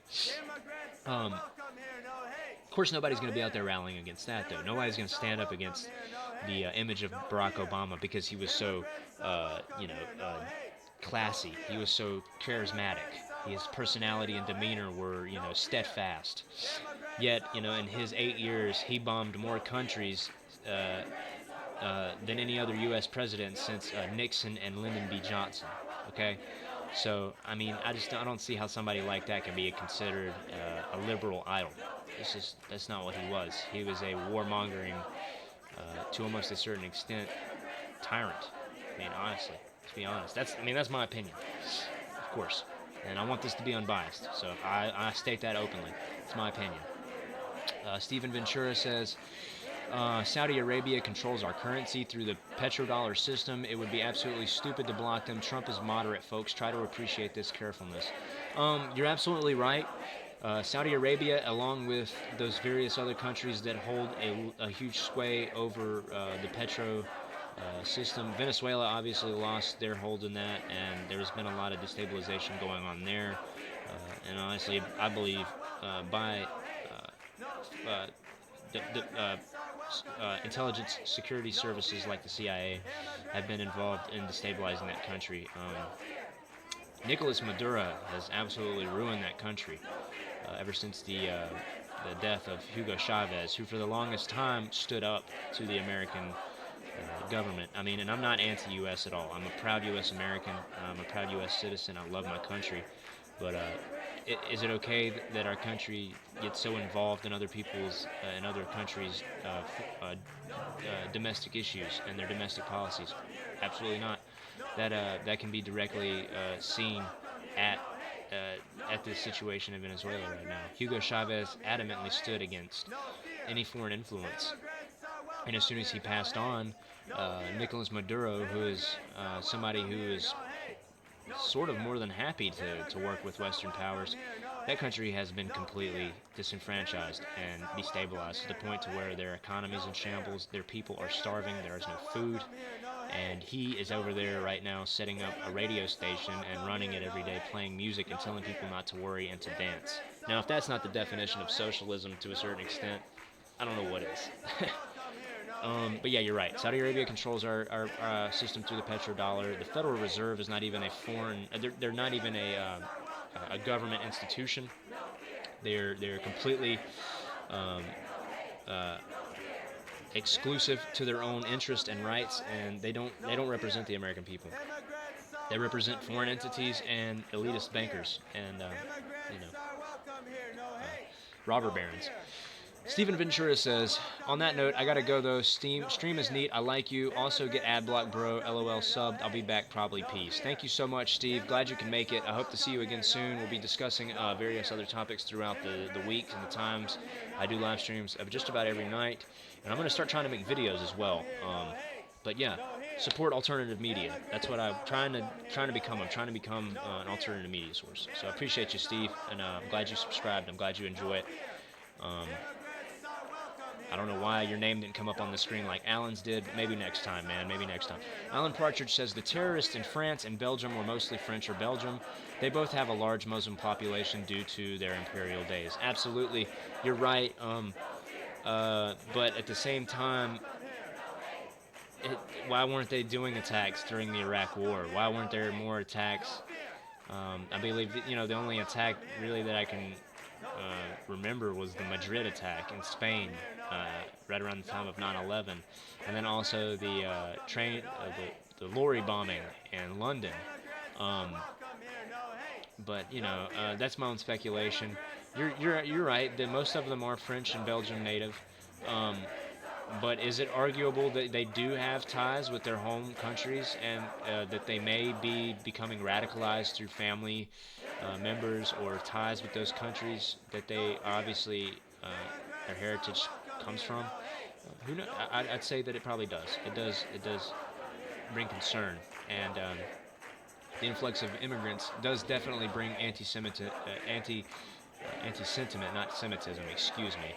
But brings anti-sentiment from those French and Belgian and German nationals, those people that are born and raised in Germany who are German and French and don't have any immediate family from those countries in the Middle East. There's a lot of anti-sentiment. I'm sorry, I don't know why I keep saying sentiment towards these to these immigrants and refugees. And I don't know if you guys heard, but if you go and watch my video from the other night, there was actually a situation in Sweden where 3 refugees, people who came to Sweden, went to Sweden from the Middle East. They were involved in a raping of an 18-year-old woman, and they streamed it on Facebook Live, and for 3 hours they raped this woman. I mean, that's just one example of what's going on, and I have to say that there's also many reports of many rapes. Many domestic attacks on just smaller groups of civilians by these refugees. That is because, you got to admit, there was such an influx that, like I said, those intelligence communities, and like you said, did not have time to keep up with them, did not have time to vet them. What Trump is trying to do, I think, is to set up a system where it's reformed to the point to where they can vet these people, Now, is it right to detain them? No. But if you don't have the system reformed, and you still have people coming in and you don't know if they're being radicalized or not when they're coming back over, then what's the safest option to do? I don't know. I can't say. I'm not the president. I don't have that executive action or the authority. It is our job as citizens, though, to speculate and to question it. And I think that's what we're doing here right now, is it not? Guys, thank you so much for joining in. I want to say again, I want to express my gratitude to you guys. It really is. I love it when I get new people in here and they feel engaged and they're enjoying themselves and they you guys are, inclined to communicate with me. That's why I'm doing this. It makes this for me worthwhile. And again, I cannot express to you how happy I am to sit here and discuss these things with you guys. Um, it concerns all of us as citizens of America, as citizens of the world. We have to care about our fellow man, whether they be American or not. If we don't stay on top of these subjects and these topics, then all we have is a gap. There's only a gap that's left, neglected, and there's no chance for people to truly disseminate their opinions in a way, like I said, that's comfortable for them to actually discuss it with each other and other people who may not feel the way they do. You know what I'm saying? Alan Partridge says, sorry, I already said that. 6 to Q9, the live streams let us see what's happening without media spin. Absolutely. This is a way for, I'm obviously not making any money. I do this on my own free time and my own leisure. I don't have a boss that's telling me what to cover, what to say. This is completely unscripted, what we're talking about, what I'm discussing with you guys. And so do all my live streams. All of my live streams are unscripted. Most of the time, I really don't even in-depth research the topics that I want to discuss because I want people to join the live stream and we learn it together. I'm not trying to go in uninformed. I do go in somewhat informed, but I want everybody to be on the same page. And if you guys already know more about it than I do, or you have topics that you want to suggest for me to discuss, hit me up. That's what the chat's for. Let's talk about it. And again, I really appreciate you guys. Let's see. Thanks. 60Q says, thank you, man. Appreciate you, 60Q9. If you want to, go ahead and subscribe to me, brother. Appreciate you, man. Alan Partridge says, Russia is also a massive oil exporter. Yes, but the majority of their oil comes from their southern bordering the Caucasus Mountain region where Turkey, Azerbaijan, those countries are. We can actually look up on, I'd pull up Google Earth right now, but I'm focused on these right now. These protests. So let's go on and watch this one. Let's try to get some more people in here, man. I really appreciate you guys being in here. Again, I can't express my gratitude enough to you guys. You guys make what I'm doing right now worthwhile, and I appreciate it. I feel the love. I love you guys for this. This is why I do what I do. Let's see here. Is this the one that's doing the ads so much? Good God. And see, the sad part is I think I have an ad blocker. If it does it again, I'm not gonna watch this stream anymore, guys. But this is another stream from JFK, and I think maybe this. Yeah, this is the same one there. Let's see what this one is. Same stream.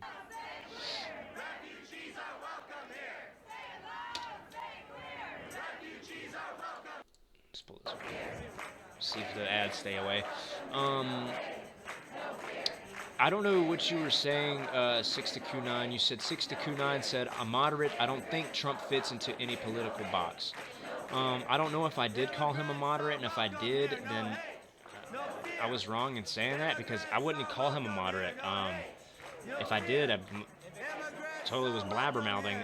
He's definitely not a moderate. He's obviously a conservative, true and true, through and through. And that's, what my opinion is. Now, you think he doesn't fit in any political box. Maybe not. I definitely will say this. He does not fit into the New World Order, globalist, elitist, 1% of the, out of the other 99% of the world's population ruling and deciding how the world's wealth and resources and wars are fought, for political gain. So I will say that. I will agree with you on that. He does not fit into a political box, but he is definitely, to the extent that it can be described as a conservative. Sorry, excuse me. Alan Partridge says, Internet radicalization could explain the increase in London. They bombed the tube buses. Yeah, you're right. Internet is definitely a part of the reason why radicalization is so big right now. I'm going to cut this down just a little bit, guys. But you're absolutely right. Internet radicalism is that's part of the reason the internet. They are okay. Yeah, we're not watching this live stream. I do need to get a ad blocker. That's pathetic. But you're absolutely right. Internet radicalism is definitely an issue, a radicalization, and something that needs to be looked on. Now, does it mean that we need to censor the internet? No, I don't think so. I think we need to look at it in a way, though, There are already institutions and agencies in place right now that obviously monitor web traffic on an unprecedented scale, and the revelations not only through Chelsea Manning, but Edward Snowden have revealed that to us. Alan, doesn't Russia control a lot of natural gas to the Europe? Yeah, a lot of the energy resources that Russia does provide is natural gases. You're absolutely right. Six to Q, they are one of the largest fracking countries in the world. They use fracking as their main means of resource grabbing. Let's see here. Hey, Asher Cohen, thanks for joining in the live stream. Appreciate you joining in. It means a lot, you guys joining in. If you guys like what I'm doing, please, again, subscribe. I got a little widget that comes up, and it says your name on the screen to show my appreciation, and I call you guys my loyal dumpers, because I, of course, am your host, Guy Taking a Dump. This is my trusty little dump man. He's my dwarf taking a dump here. You can see he's had a... Anyways, I digress, but appreciate you guys. Much love to all my friends watching right now across the world. Alan Partridge says, many times in the UK, the established Pakistani community has run child sex rings. Sometimes they are third generation. Alan Partridge, I'm glad you brought that up. Something that I like discussing is the pedophilia that is rampant through not only in the Islamic culture. If you look in Afghanistan, pedophilia is, I mean, it's the most degrading aspect of that country. Child sex slavery is rampant in Afghanistan, and it leads all the way, and it travels across the border into Pakistan. Yes, and it's third generation, it's fourth generation. To me, honestly, in my opinion, I think that it is inherent, and it has been for a long time in those regions. There's a great documentary.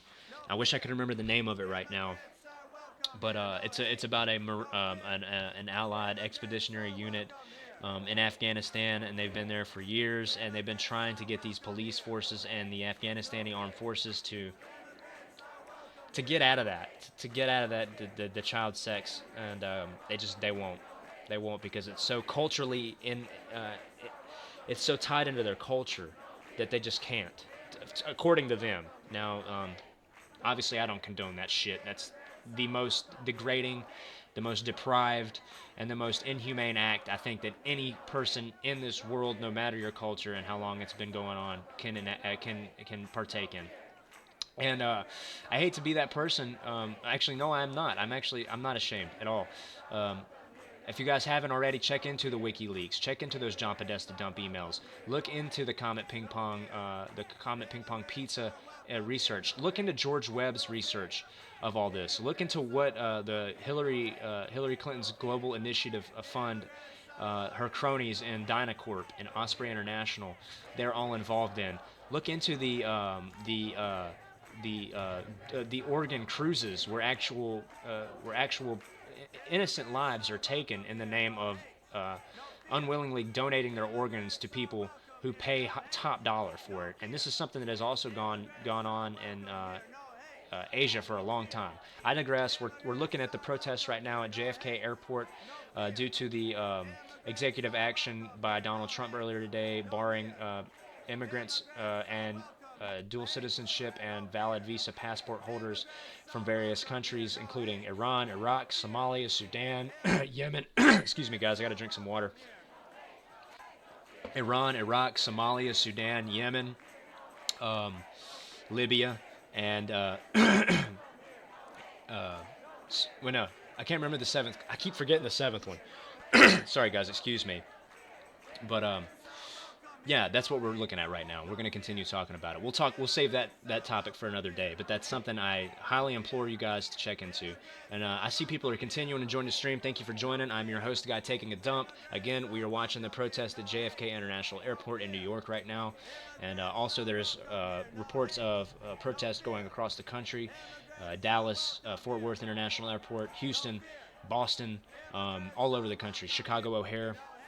Massive protest, and they seem to be growing and growing and growing. And as you can see, there are fucking children here. I'm sorry, but this isn't, why aren't they protesting against the continued war in Afghanistan? Why aren't they protesting against the Flint, Michigan water crisis, where people for 3 years now have been denied access to clean drinking water? Where is the care for own issues here and the ones abroad where we're sending our brothers and sisters and children, our mothers and fathers over to die for imperialistic drug trafficking and more than likely human trafficking, and who knows, maybe child trafficking as well. We'll save that topic for another day.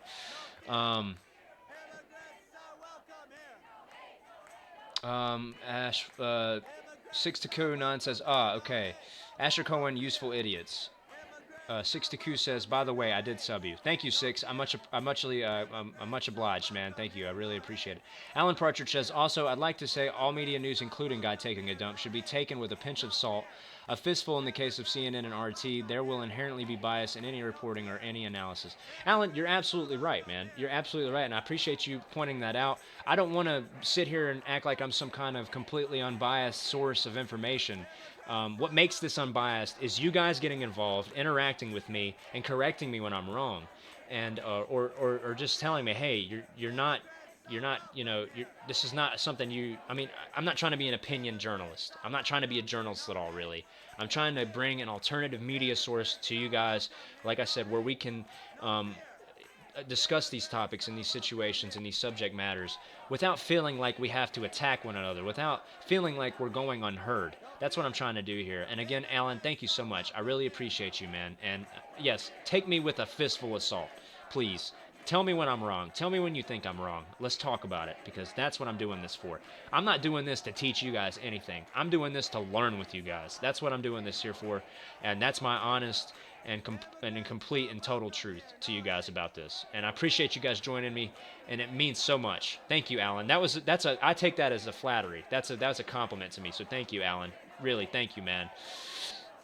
Alan Partridge meant to say 3 tubes, subways, and a bus killed about 60 people. Yeah, you're right. It was a lorry attack, 2 buses, 2 lorries, which is, I believe, what they call them in the UK, and the subway attack as well. Or I could be wrong though too. Was it?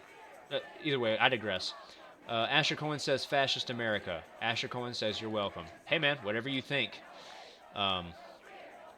Alan Partridge says, what I meant to say in the above post was the 3rd generation immigrants to the UK. My point was that it's not just fetishes.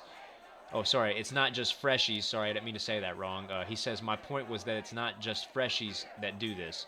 Absolutely. This is deeply rooted in their culture, in some aspects, in some tribals. 6-9 says, that's nasty. 6-9 says, are the police prepared for these protests? Oftentimes they get violent. People with other motives mix into the crowds just to loot. Well, you're right. It looks to me, though, like these so far have been completely peaceful rallies and protests. Let's see if we can find some more protest footage. More than likely some more here going on.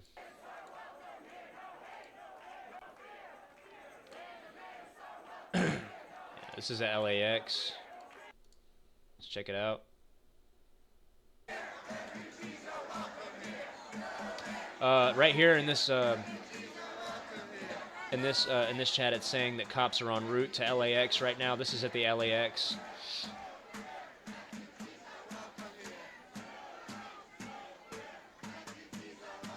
Nine to Q says, 6 to Q9 says, Guy, I'm actually very impressed with YouTube alternative media. There's a black guy named Tommy that comes on at night with Good Insight as well. Hey, please give me his full name. Give me his information. I like checking it out, man. As for the alternative media that I like following so far and recently, my favorite has been David Seaman. David Seaman has been my favorite. Here, let me turn this down right now. They're being very loud. Hope it's not too loud, guys. Let me know if the audio levels can be adjusted. But yeah, you're right. I'm impressed with YouTube alternative media right now too. There are some journalists out there. There are some like David Seaman. He worked for the Huffington Post. He worked with various other media outlets, mostly liberal media outlets, and now he's doing his own thing. And I gotta say, I'm highly impressed with the way he handles his media, his coverage. Another one is George Webb. Another one's Reality Calls. I highly suggest Reality Calls. Actually, Tommy Sotomayor. Yes, I've heard that name before. I need to write it down because I've heard about him before. And I've been meaning to check him out. Actually, one of my friends that I met through this live stream My friend Nomo NWO, shout out to you, Nomo. I wish you could be here tonight, man. Um, got a good topic. We got good people in here talking tonight. You would be enjoying it. I know you'll see this. He told me about Tommy, and if it wasn't him, it was one of my other viewers. So I apologize if I got that wrong. But yeah, appreciate you for sharing that, Six to Coup. Really do.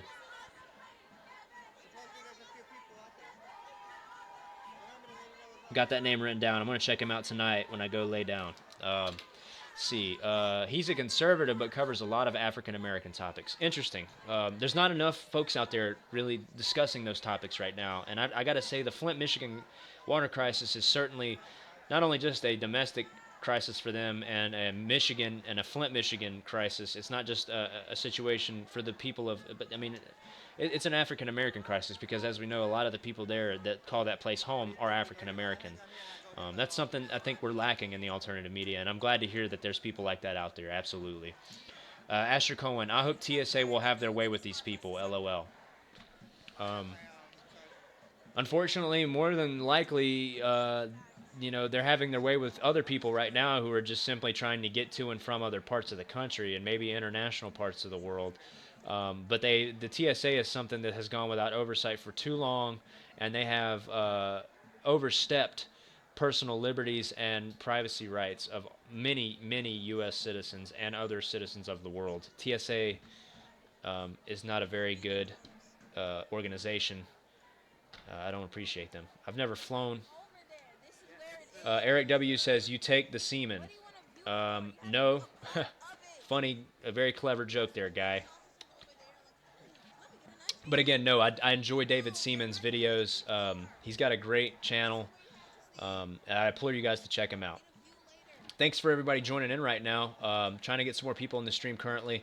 Appreciate you guys joining in with me and getting engaged with me on these topics. This is why I'm doing this. Again, I really can't express how grateful I am to you guys and gals for joining in with me. It means a lot, and I hope you guys are enjoying it so far. Really do appreciate you.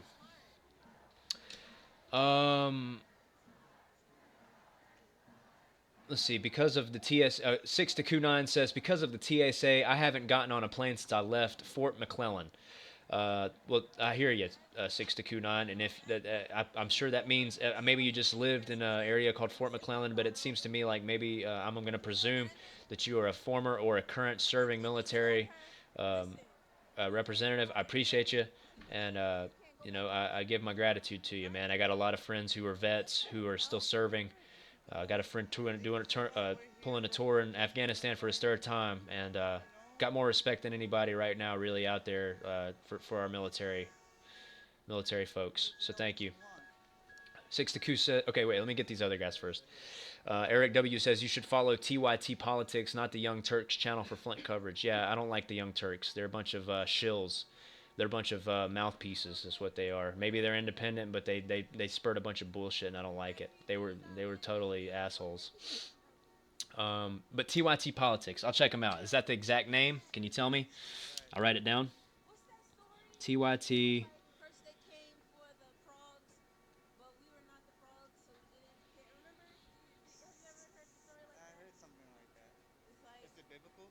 Oh my God, do you hear these people talking about that quote, that old adage about the Jews when they were talking about the Nazis? They don't even know what they're talking about right now.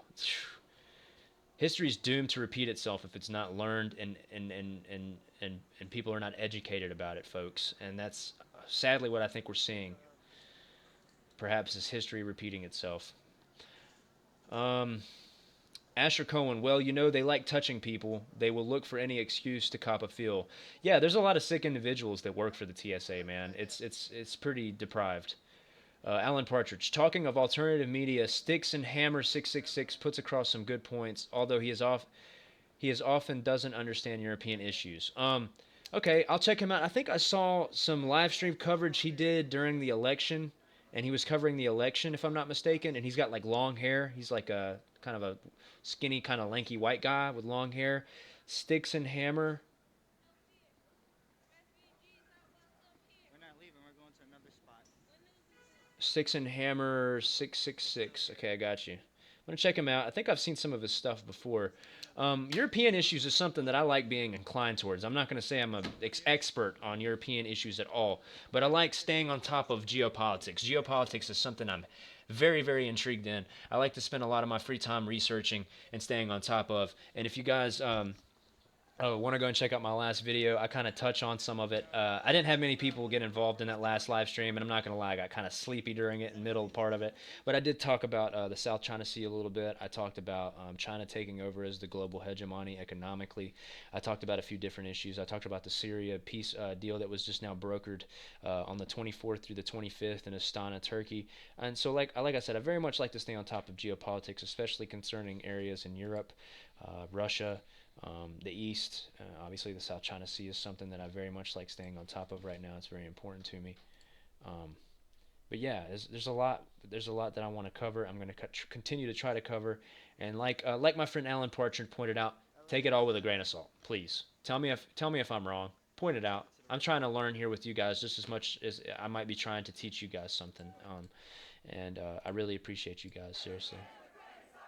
Here, this is back at JFK Airport. We're going to go back to that. Okay, no, actually, this is from LAX. Excuse me. This is LAX footage. 6-2 Bravo. 6-2-9 says 54th Bravo U.S. Army. Kudos to you, my brother. Thank you for serving. I appreciate you, man. I really do. I really do. I wish I could call out some of my friends' regiments and who they served with. I know one of my friends was in the I think the 110th Battalion. He was in artillery brigade, and he lived in Hawaii for a while. Like I said, I can't remember specifically right now, so I'm sorry if I'm wrong. I'm saying anything wrong there. But I got a lot of friends who've served, and I got much respect for you. Thank you. Asher Cohen. Speaking of water, Nancy Pelosi in Boxer, California has been going through a drought. Delta smelt. Yeah, they have been. And California's been in a severe drought for past about 4 or 5 years, and I think that though in the past week they've gotten so much rain that I think a majority of California is now drought free, if I'm not mistaken. Correct me if I'm wrong, Asher. Eric W says, yeah, TYT Politics YouTube channel. Yeah, they do independent journalism. I'm going to check them out. I got them written down here on my hand, so I'm taking it with me as I go away from this, literally. So thank you for that, Eric. Appreciate it. Alan Partridge says, yeah, that's him. Alan Partridge also says, I'm from Britain, by the way. Hey, man, Alan, thank you, and thank you for joining us from Britain, man. I know it's probably really early over there right now, as it's, it's going on 12 o'clock here in North Carolina, Eastern Seaboard, USA, so I know it's about 6.5 hours or maybe 8 hours over there. So thank you for tuning in real late. I got some friends that I've made through this live stream in Britain. One of my friends, Norman, is in the UK, and he likes getting on here and discussing things with us, and he's a highly intelligent individual. I find that people in Europe mostly are very, very intelligent folks, very well spoken. And I highly regard folks from the British Isles and the UK, and I thank you for joining me, man. Thank you so much. Not kissing ass, being honest with you, brother. Thank you so much. To all of you just now joining in, I'm your host, Guy Taking a Dump. We are discussing topics involving the current protest and current rallies and protests going across the United States right now, in New York, LA. This right now is currently a feed from LAX. We've been watching a lot of feed from JFK. We're coming back to this one. But there's currently protests and rallies in Chicago O'Hare International Airport, the largest and most busiest airport in the United States, arguably maybe the world, next to Dubai's. I think theirs is probably the busiest now. LAX, obviously, what we're watching now. JFK International Airport in New York, Dallas, Fort Worth area, Houston. But yeah, we're talking about the executive order that Donald Trump signed and put into effect, and these protests right now. So if you got anything you want to share, anything you want to talk about, hit me up in the chat. We're engaged. We're talking right now. We're interacting, all of my viewers, and we're having a good time. I think we're hitting some pretty serious notes here on these topics. And again, I appreciate you guys joining me and giving me your time, and taking your time to give me time. So. Eric W. says, respect to the military, but I personally wouldn't want to serve in Afghanistan. Absolutely not. My friend who served is also doing his third tour there right now.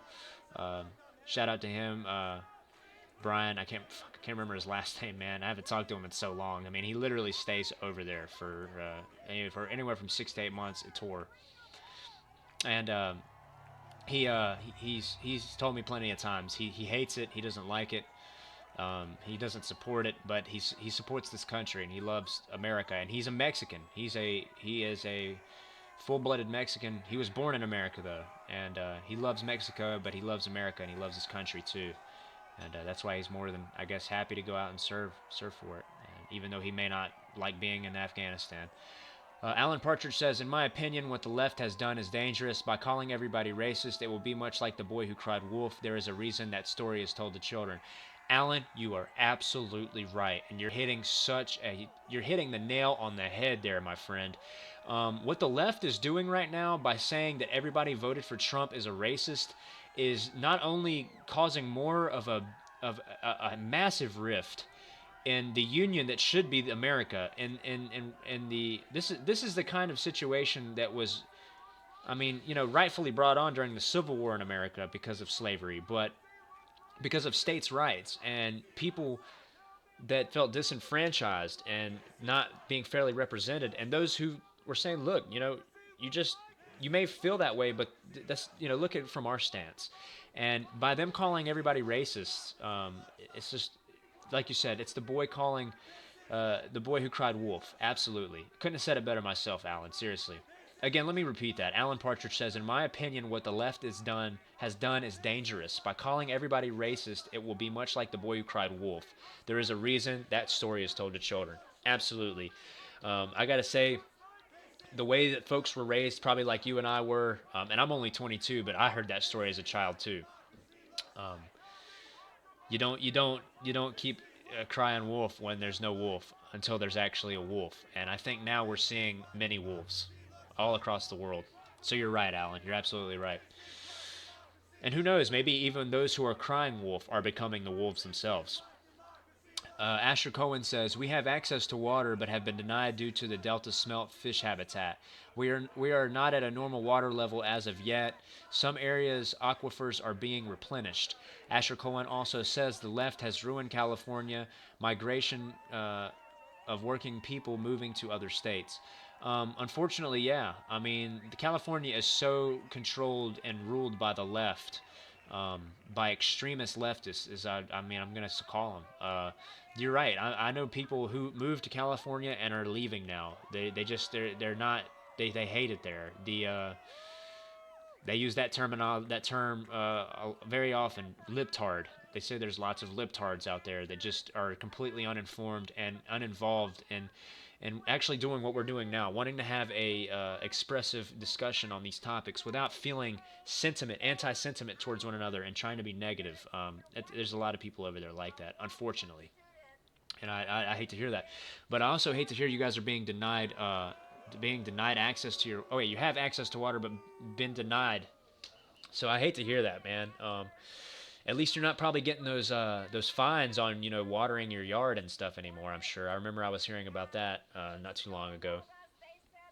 Let's hear what this lady's saying real quick. Gave them the order to deport her, despite the fact that she had legal papers to be here.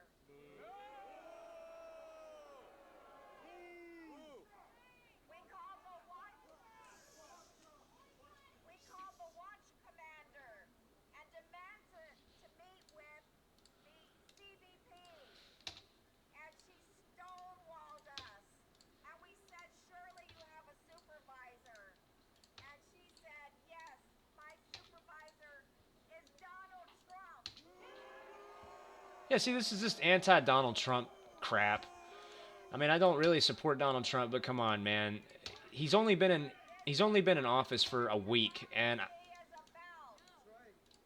I don't think that he's even probably, until like maybe in the last day or two, even discussed anything with the CBP. Like, they just now have what they did in the Department of State. They've had people resign like out the woo-wah, and they fired some people as well. So I think that they're trying to cleanse a lot of these institutions and get people in line, get people in the positions of authority in these institutions that are in line with what they want. So I mean, I don't know. I I don't know what this woman's talking about exactly. It sounds like there was a woman with legal papers, and the CBP apparently stonewalled them.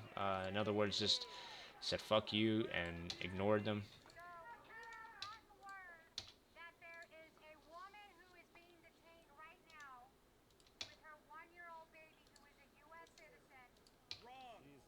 She's a legal permanent resident who already got notice in the mail that she's being granted citizenship, and her ceremony is supposed to be on February 13th. And yet they are detaining her. We've demanded answers to make sure she can have legal representation, and we've been told that there's nothing we can do, that we can just call a number of a public relations person in Washington, D.C., but we want answers now, and we're going to continue to demand answers now. I Hmm. agree about that. Interesting. Well, let's get back on the chat and see what you guys are saying. We will be Alan Partridge says, when a real racist or fascist comes along, nobody will believe them.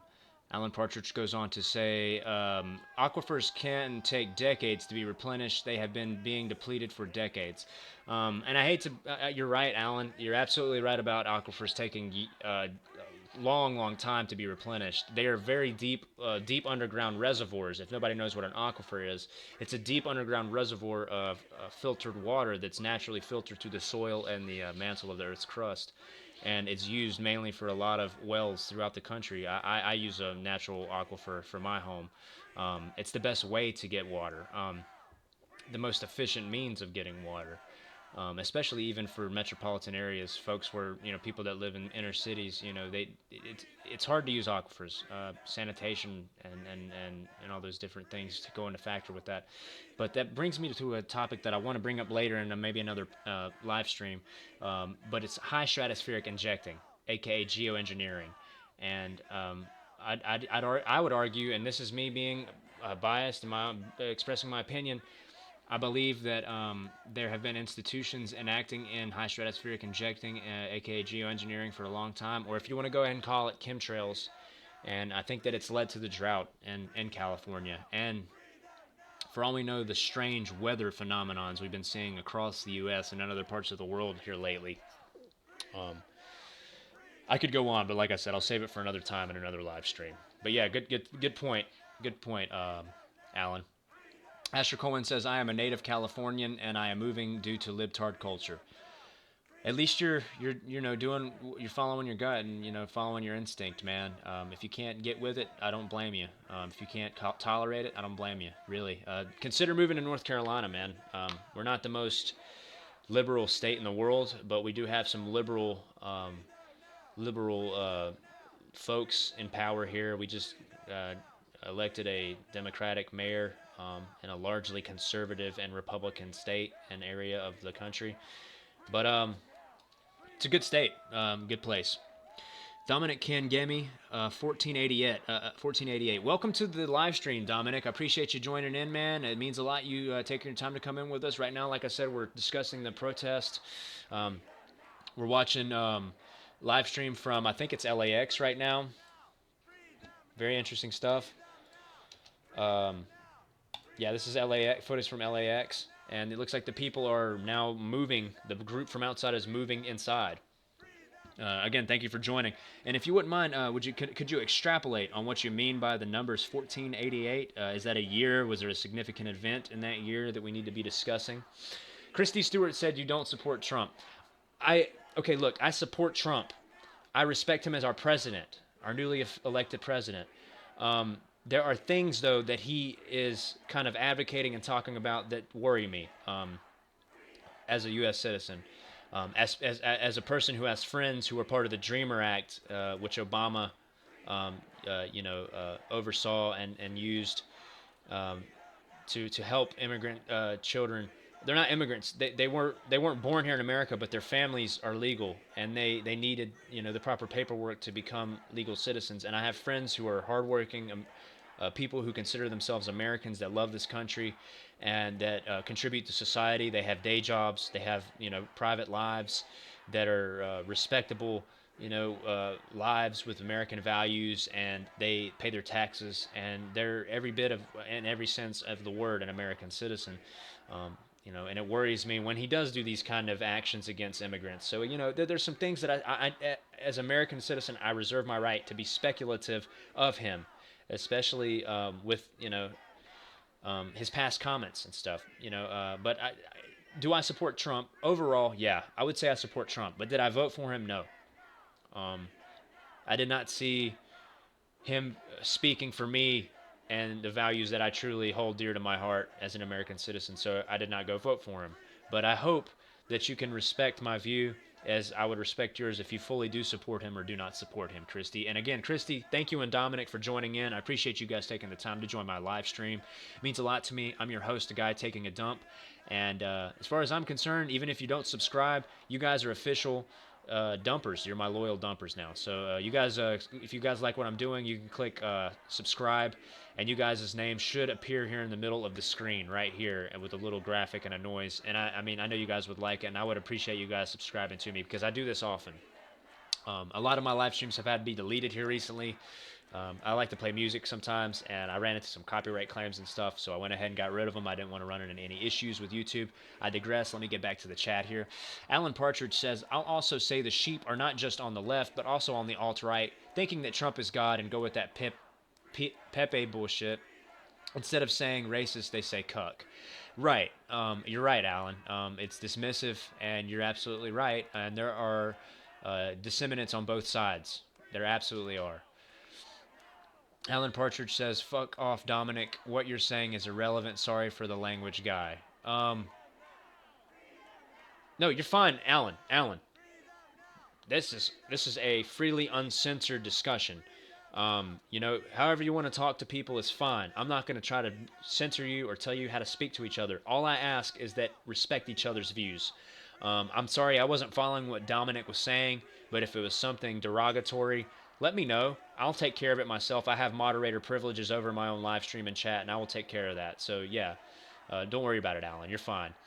Eric W., these protesters are acting like Trump is putting Muslims in internment camps. You're absolutely right, Eric. You're absolutely right. And the fact of the matter here is, under Obama's last 8 years, we saw terrorist attacks here in America, okay? And we do need immigration reform. We absolutely do. We absolutely need it. Does that mean detain these people who have legitimate access to coming into America? No, I don't think that's right. But is it, if they're coming from these areas that are war-torn, if they're coming from specific particular areas of these countries where there are high volumes of radicalized individuals, okay, is it wrong to just, hold them for just maybe a little while and ask them what's up? Is it a little bit fascist? To a certain extent, I would agree, yes. Yes, I agree. But, like I said, if they're coming from these areas where there's serious violations of human rights, violence against innocent civilians and masses of people, let's talk to them. But, if it's a woman with her child who has her papers like that woman was speaking about earlier, I really don't see the use. I don't know. Like I said, it's a very, very touchy subject, and that's why we're here talking about it right now, though. Alan Partridge says, Dominic, it should be 8:14 if you're going to say it. Sorry, 8:15. 6 to Q9 says 1488. 6 to Q9 goes on to say, white supremacy encryption. 14 equals the 14 words, we must secure the existence of our people and future of white children. For white children, 6 to Q9, phrase coined by George Lincoln Rockwell, the founder of the American Nazi Party, 88. H is the eighth letter of the alphabet. Ergo 88 HH, Heil Hitler, white pride worldwide. Okay, yeah, Dominic, sorry, man, but that's not going to be tolerated in my chat, and I'm going to go ahead and remove that. If you want to try and discuss things like a civil individual without expressing that kind of bullshit in my chat, you can, but we're not going to tolerate that here, and I don't care. I'm not about racism. I'm not going to tolerate that, and I don't give a shit how you feel about it. If you feel like I'm censoring you, you can go, like Alan says, fuck off, please. See, 6-2-9 says I looked it up. Thank you, 6-2-9. I'm just trying to stay engaged with you guys. I don't want to lose any more viewers. It is getting kind of late, though, so I'm going to try to get a few more people in here for just a little bit longer. We're going to discuss these things, see what happens in these protests and these other live streams.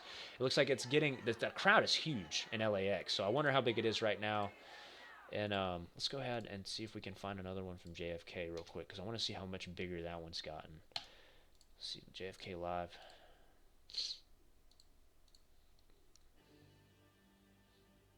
Nah, I'm not down with that. We're not gonna watch that one. Let's see, JFK Airport following. This is from Rupley TV though. We'll watch it anyways. Okay, Rupley's not showing it. Shulk, we already pulled up that one. JFK Airport. Let's see. Oh, this one's already over. Okay, let's watch this one. This might be the one that had ads. If it's the one with ads, we're not gonna watch it.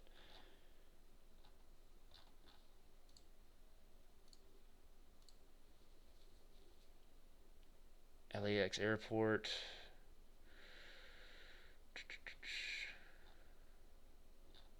I think we got it. I think this is about the only one from JFK we might... Oh my goodness, guys. Look at this. This crowd is fucking enormous. My God. It has gotten huge, folks. This has got ads. Are you kidding me? We'll see how it does. If it keeps doing ads, we're not going to watch it for too long. Asher Cohen says the Central Valley in California has been decimated due to losing irrigation water from the Delta due to environmentalist protecting a minnow they keep at Berkeley called the Delta Smelt. Farm's gone. Asher, that's very interesting, man. I got my notebook right here. I'm going to write this topic down because I'm going to discuss this in one of my next live streams. It's very interesting to me, and I really appreciate you bringing it up to me. Yeah, we're not watching this shit. If there's going to be a fucking ad every 10 seconds, we're not watching that shit, guys. I'm sorry. That's just not going to happen. Let's see here. Maybe Sky News is doing something on it. I don't know. We'll check it out. We'll just go here. Actually, let's see what Sky News is talking about. We'll check it out in just a second.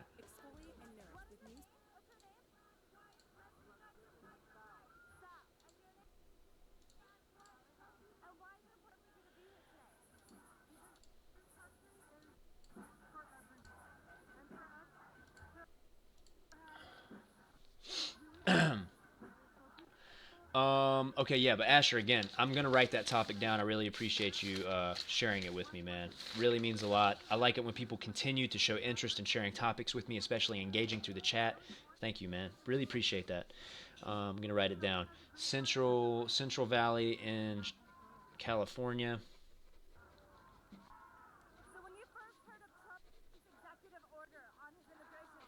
The smelt. Delta Smelt.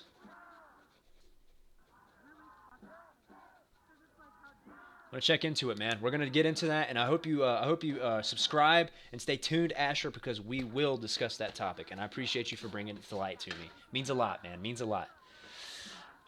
Eric W says YouTube right are copyright Nazis. You can't play any music. Actually, Eric, you can. It just can't be copyrighted. And thankfully, I've done some research, and I got some music that I've been following that I enjoy, and that I think a lot of other people find enjoyable. That I play from time to time. I actually started this stream out with some of the music. If you guys are interested, you can go back after the stream's done and uploaded, or you can go back now and check it out. It's up to you. But again, thank you guys for tuning in. I appreciate you guys. You guys mean a lot.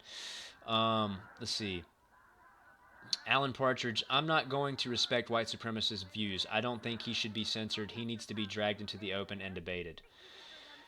I agree, but I'm not going to have that on there. I'm sorry. I'm not, I mean, I'm not going to, I don't want anything to be taken out of context. I mean, I know that when this live stream goes up, people can't go and look it up, but I read all the comments, and I was not privy to what that comment meant, so I openly stated, 1488, which I do not condone now that I know what it stands for.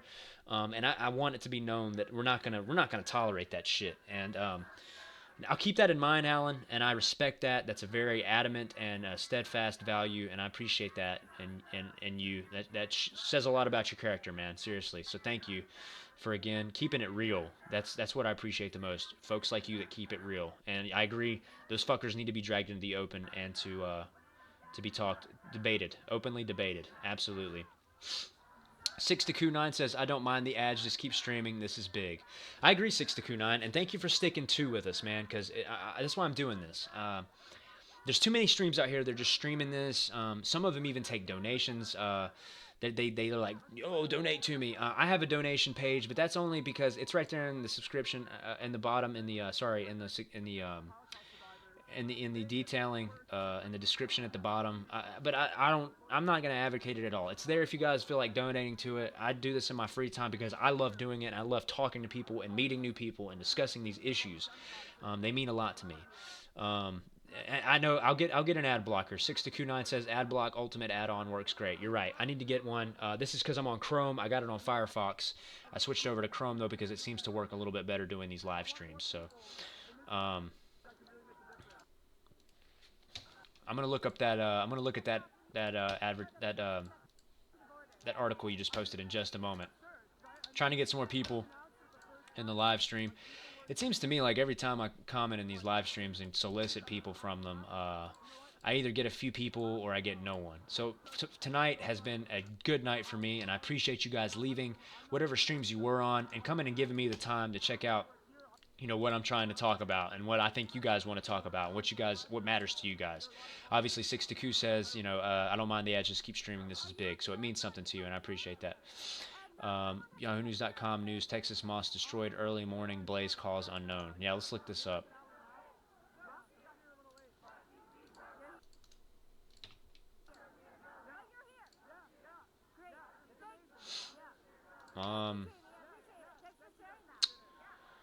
It's not taking me to the. Oh wait, that's why. Okay, I think you might have double copied or something there. Okay, I found it. ABC News Go. Early morning fire Saturday destroyed a Texas mosque that was a target of hatred. This is an article from ABC News. I googled it, and this is what came up first, but this is the same topic. Six to coup. Texas mosque destroyed an early morning blaze, cause unknown. January 28, 2017. This is from 4 p.m. today, Eastern Standard Time. Early morning Saturday destroyed a Texas mosque that was a target of hatred several years ago and experienced a burglary just a week ago. A clerk at a convenience store spotted smoke and flames billowing from the Islamic Center of Victoria around 2 a.m. and called the fire department. It's sad to stand there and watch it collapse down, and the fire was so huge. Shahid Hashmi says, the Islamic Center's president said, it looks completely destroyed.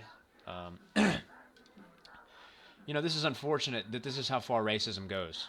That people become victims. Excuse me, sorry about that. They become victims to such vile acts. Their holy centers destroyed, obviously, by these stupid situations.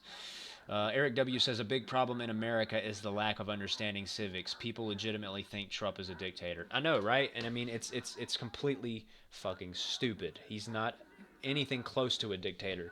He was democratically elected into office by the electorate of this country, which has been in place for over 100 years for legitimate reasons.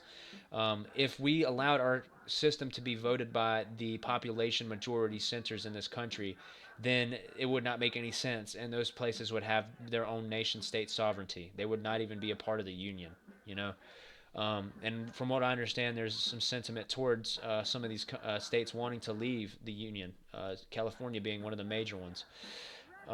A big problem. Okay, yeah, I already read that. Asher Cohen, I haven't heard a coherent sentence from any of these protesters I have watched speak. Unfortunately, I'm seeing the same thing, Asher. That's what I'm seeing as well. All I'm seeing is a bunch of people who seem to just want to hop on a trend train. And because, Bernie Sanders, that's really what it is. Bernie Sanders didn't win the nomination, and they're pissed about that. But then again, half of them didn't go out and, vote after that happened. So, Eric W., a judge already put a stay on part of his immigration order. The system of checks and balances is working as intended for now. Yes, you're right, Eric W. We talked about that a little bit earlier. It was actually federal court judge Ann Donnelly, and she made sure that the executive order isn't going to be allowed to take effect until it's seen its day in court in February, which is how it's supposed to be. You're absolutely right. Just to make sure everything's working properly. That's the checks and balances, like you say, of the United States American system.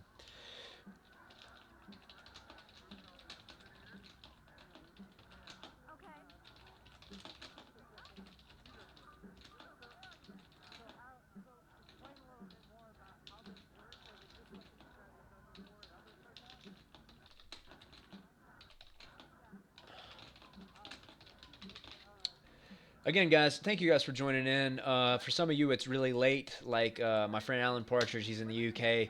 God bless him for staying up so late with us and talking about these things that matter. He may have already dropped out. I don't know. But yeah, thank you again, man. Thank you, Alan. Want you to know, appreciate you, buddy. Really means a lot. Trying to get a few more people on the live stream before we continue on. Want to get some more opinions, some more sides to this, to these issues from other people who may differ in what we're talking about. You know, it would be good to get more people in here to hear what they want to say. Asher Cohen, how does a judge stop an executive order? Well, and first of all, it's a federal judge, so it's a Supreme Court judge in a federal court, and their power, to a certain degree, supersedes executive order because they are not a part of the same branch as the president. A superior court judge, a Supreme Court judge, excuse me, a federal court judge is going to be a part of the judicial branch, okay, and that means that they are in a place of power that oversees the power structure of the executive branch. And exactly, Eric W. says courts interpret the law. That's exactly right. The judiciary branch is there. There's, of course, the three branches: the executive, the judiciary, and the legislative. The judiciary oversees and interprets the law. Okay. Executive order is basically an override of the natural litigation of a bill making a bill and ratifying it and having it properly voted for and put into effect. Okay, and executive order is basically just like it's almost to a certain extent dictatorial power. It's almost saying, this is I'm the president. This is what I want to happen. This is how it goes. Now, again, if I'm wrong, Eric, it sounds like you might be a little bit more inclined on this subject matter. If you want to correct me, please do step in. But I'm pretty sure that I'm right when I say that. But the judiciary branch is there to oversee that, and like Eric says, to interpret that law before it can take full effect. I'm an educator. Okay. So every day since he became president, my students have lived in fear that they are going to get deported, the families are going to get broken apart, and I'm their voice. He has not said anything about that, so I don't know what this guy's talking about. I mean, the only thing that they've kind of discussed is the Dreamers Act, and yeah, to a certain extent, that is scary, like I said, but I don't think they're expressing any interest at all in breaking up families who are contributing members to American society and economy. I've been doing it for 14 years, and I myself, I'm an immigrant. I wasn't born in this country, and my parents came here illegally. So now I'm an educator. So I love this country, and this is my right to make sure that everybody has an opportunity. Perfect. Let me see your sign again. And this is based off of your students that you teach. Yes, and my wife as well. We're both educators. Perfect. Thank you for sharing that.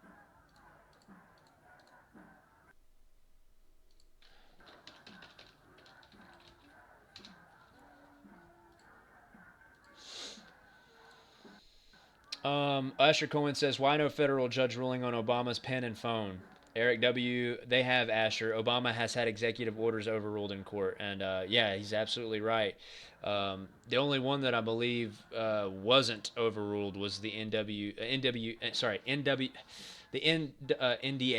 which is the National Defense Authorization Act. That was an executive order. That was one that did not get overruled and saw complete backing by all branches of the government, I believe, pretty much. Yeah, Asher Cohen says, Eric, I wasn't aware of that. I will look it up. Yeah, very cool, man. Very cool. Thank you so much, Eric, for keeping us informed, man. Some of this stuff I'm kind of ignorant towards, so thank you, especially. Thank you, man. To anybody just now joining, I'm your host, Guy Taking a Dump. We're discussing and talking about the various implications that have to do with the protests right now going on across the country at a lot of the international airports across the country: O'Hare in Chicago, LAX in LA, JFK in New York. See what's going on there now.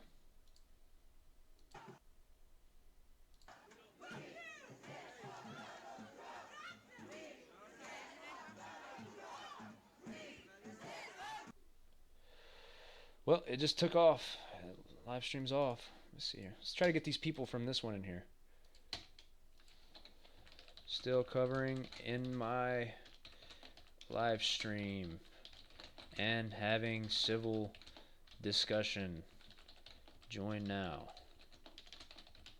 Maybe we'll see an influx of people here, guys. Let's see if we can find. That is at JFK. Let's see here. I'm trying to find more streams, guys. Bear with me. Yeah, most people say, Eric W. says you can probably check Wikipedia. Asher Cohen says, Eric, thank you. Eric's right. You know, you can check Wikipedia, and I find it stupid how most people are reluctant to go and use Wikipedia as a source of information. You know, it is an open sourced place for on the internet for people to go and find information of all sorts, openly, readily available to them. And a lot of it may, you know, it is moderated by civilians just like you and I, but most of the time it's got right information on there, and it's proper, and it's good to go and check it out. It's a good website. I use it often. Not that that gives it any legitimacy, but I do think that more people should use it and not belittle it for what it is.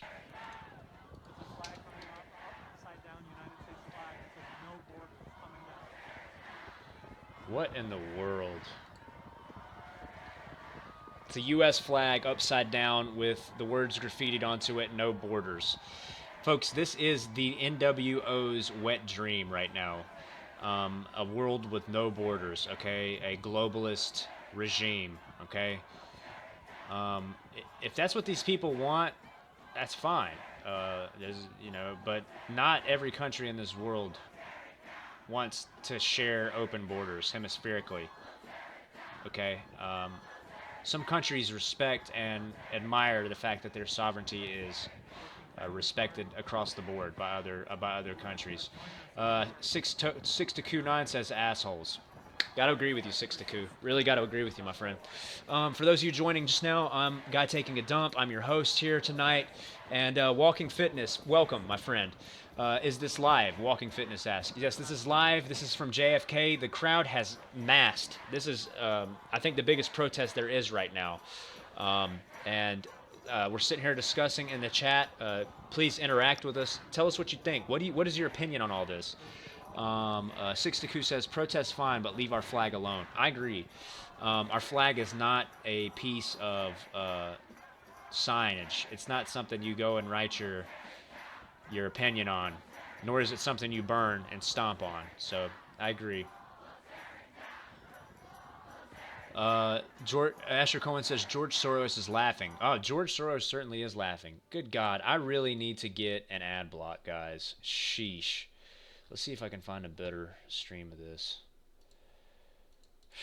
Sorry, guys. I really hate those ads. I apologize.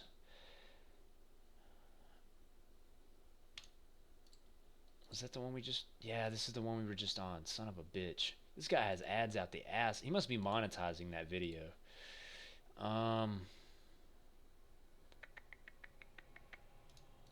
Let's see, let's try this one. Thank you to all the callers on the line. I definitely appreciate you so far. If you don't know what you're watching, this is ABL Live, and my name is Anthony Brian Logan. I'm your host. If you like what you've been hearing so far, go to my Patreon, put some ducats in the bucket, $1, $1 million lint in your pocket, whatever you got. I'm cool with it. Yeah, that's cool, man. We're not gonna watch that though. We want to see the protests. Is this not live anymore? Was that even live the whole time? Okay, let's see here. This one's live. Protest at DFW, Dallas Fort Worth airport still going strong. Jeez, it looks like we're losing our streams here, guys. Let me try to find more streams. You guys hold tight. Guys, stay tuned, okay? I'm going to go ahead and pull up the little page here. I'm going to play a song or two. Just bear with me. I'm going to try to find some streams, okay? Just bear with me. And you guys hang tight, okay? And just talk amongst yourselves. I'll be back in just a minute. I'm going to take a break, okay?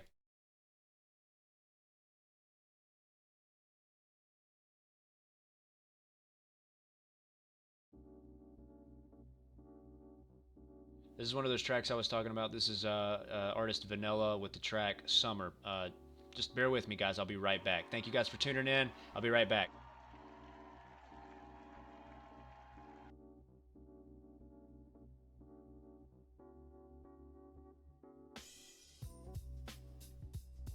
Actually, a live stream just pulled up. I'm gonna pull that up instead. I'm sure you guys would rather watch the live stream while I take a break. Here's from let's see. I think this is from.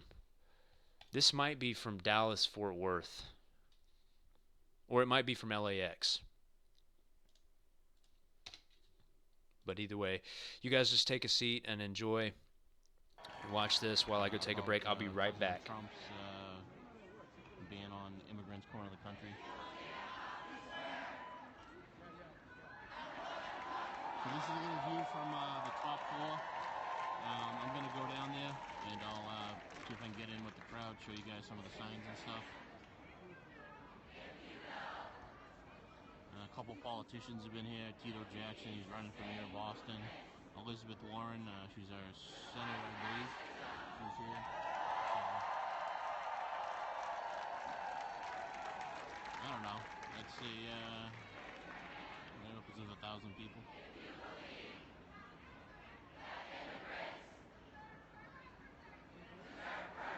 I saw that, yeah. Federal judge struck down Trump's executive order. Yeah, I saw that. So, guys, we're going to go downstairs now. And see if we can show you some stuff from downstairs. But this is Boston Logan Terminal E, which is the international terminal. As you can see upstairs, it's pretty quiet up here. Once we go downstairs, you'll see a lot of people, and more people are still arriving. Okay, guys, I'm back. Sorry about that. I had to take a short bathroom crazy, break. yeah. You know how that goes. People are arriving with their After all, my name is Guy Taking a Dump. She's probably won't have. Yeah, they are doing this in all major cities, I guess. JFK had a protest like this as well. Yeah, so this is in LAX, I believe. Okay, no, actually, that might have been somewhere else. This guy's pulling up different streams right now, so interesting stuff. Let's see here. What is going on?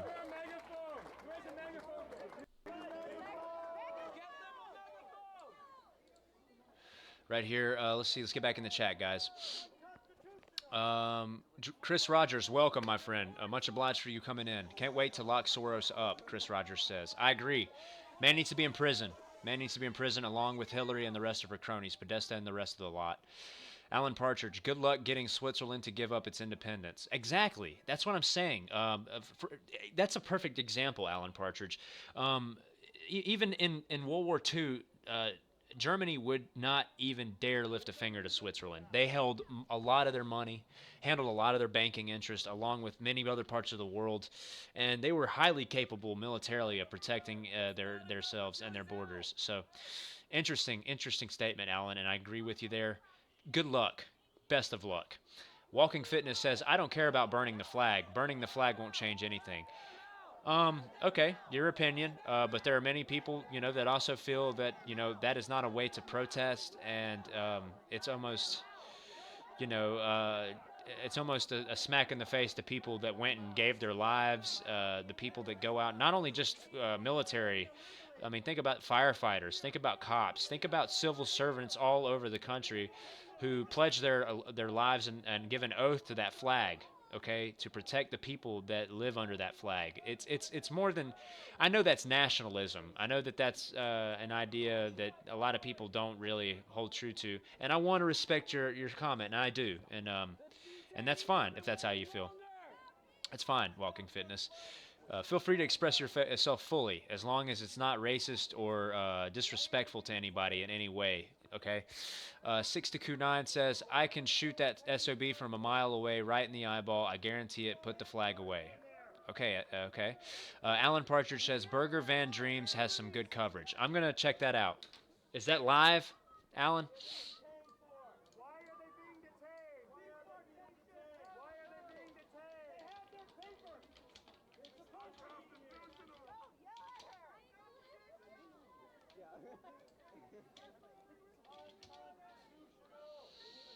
Yeah, it looks like he's live now. Very cool, man. Thanks for letting me know about this.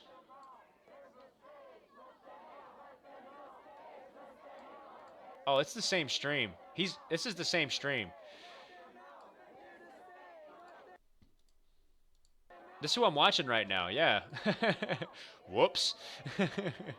But yeah, thanks for letting me know. I didn't even really realize, but that's who we're streaming this from right now, Alan. I subscribe to him. I like it too. Walking Fitness. Burning the flag doesn't mean anything. People give burning the flag too much power. Again, your opinion, Walking Fitness, and we'll respect that. 6 to 9 says burning our flag is a big deal. Walking Fitness says who gives a fuck about burning a flag? It's our freedom. No magic happens when you burn the flag. LOL. Walking Fitness. I voted for Donald Trump and I wiped my ass with the American flag last week. Okay, Walking Fitness, but again, let me just ask you to try to respect that there are people in this live stream right now who are military, and I mean they're gonna hold the American flag in a little different in a different regards than you do, even if you did vote for Donald Trump or not. Okay, so let's try to keep this as civil as possible. Okay, I know you're not trying to disrespect anybody, but and it's fine how you're expressing yourself. I'm not saying it's not, but just let's keep that in mind, please. Um, Alan Partridge says, "Yeah, it's live. I think you're on it. Actually, you're right. I am." 6 to 9 says, "Wiping your ass with a flag makes you a piece of shit." Okay, guys, let's not start disrespecting each other here. Walking Fitness has a right to express himself just as much as anybody else does, and let's respect that. Okay, I know it may not be something you or I agree with, but that's his right, to say and go along with. So, but but thank you for understanding, Walking Fitness. I really appreciate that. Walking Fitness says I got you. Thank you, man. Thank you for understanding. Yeah. Yeah, it's over. It's all good. Walking Fitness says it's over. It's all good. Thank you, guys. See, that's what this is about. I want us all to be able to discuss these things, however, which way you're feeling. And if that's how you feel, that's fine. But let's just keep in mind, we do have military people here. I also have somebody in Afghanistan. I mean, sorry, actually, I have a follower that gets on this live stream regularly who actually works in Saudi Arabia for the U.S. government. And as much as we were talking about Saudi Arabia earlier, he's a very adamant individual when it comes to that topic. And I would love if you guys could get in here sometime, especially you, Alan, when he's in here sometime, and we can all talk about this stuff. Chris Rogers says, "I poop too much." Hey, man, some of us gotta go. You gotta go, man. That's why my name's Guy Taking a Dump. But hey, thanks for joining us, Chris. Really do appreciate you. If you want to click that subscribe button, you'll see your name come up right here on the middle of the screen. I love you guys. Thank you for getting involved. Love having you guys in here. Alan Partridge says, "I'd be offended if somebody burnt the UK flag. The jihadis do it. I wouldn't be if somebody burnt the EU one though. I wouldn't either, frankly. But a flag's a flag, and some people are gonna respect it, and some right. But the EU one, it's a pretty fucked up organization, if you ask me."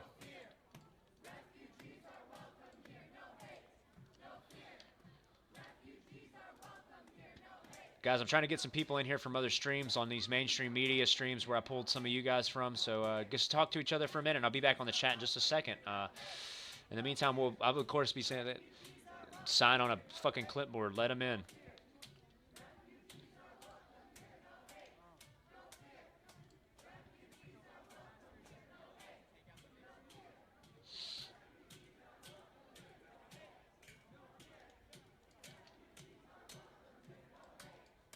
Fuck CNN, guys. Fuck CNN.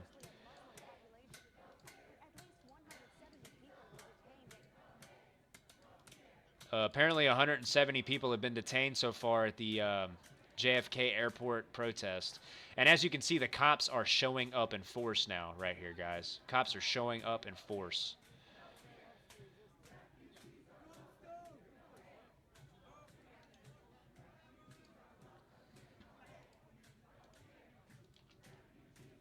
I hate how they spam, like they consider me spam when I'm just posting this message.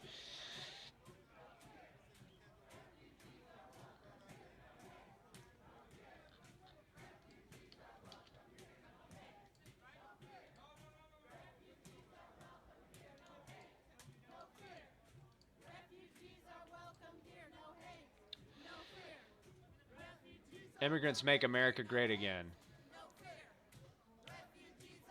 Yeah, when the immigration system works and has been reformed properly to allow the right immigrants in here, not just every old immigrant that wants to come to America.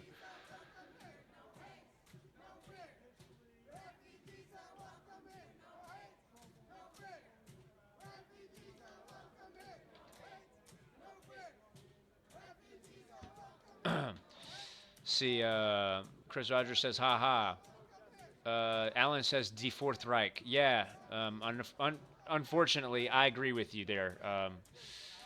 Not unfortunately, I mean, unfortunately for the folks in the European area that are a part of the European Union, it's unfortunate. But yeah, I have to agree with you. It is the Fourth Reich, absolutely.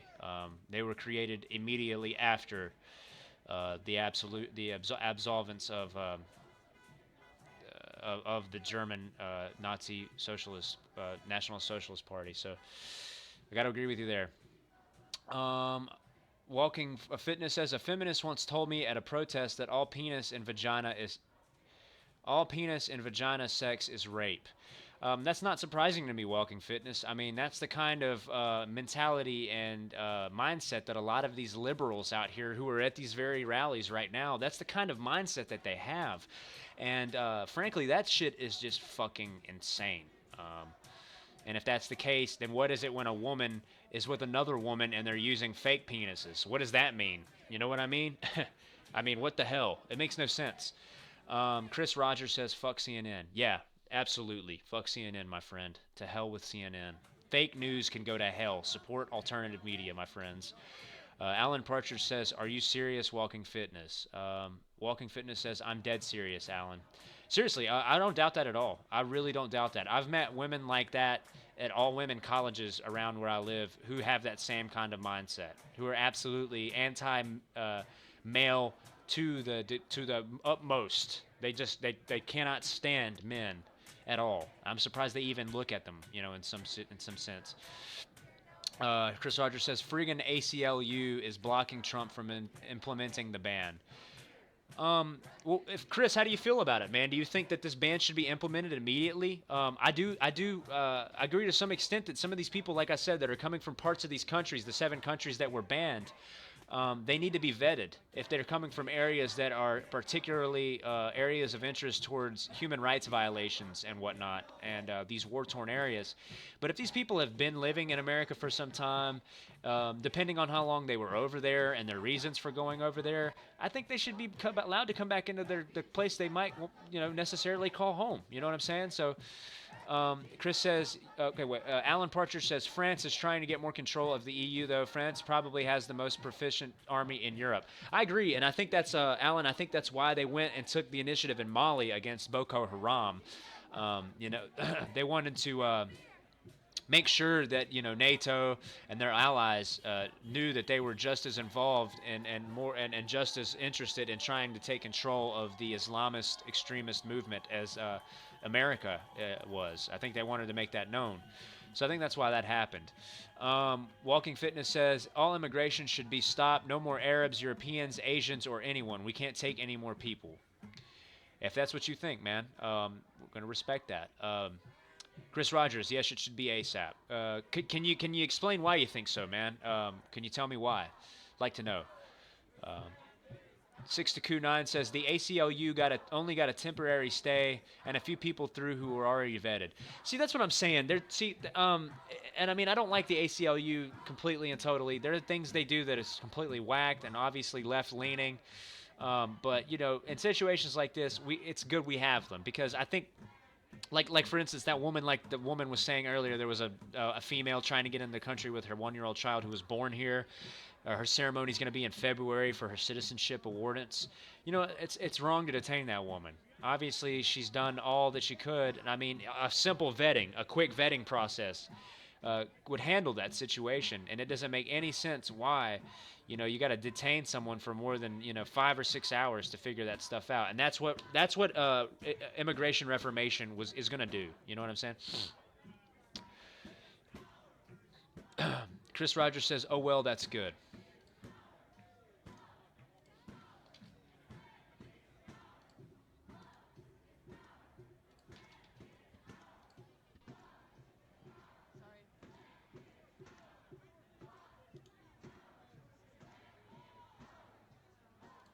Yeah, back to what I was saying earlier in the stream.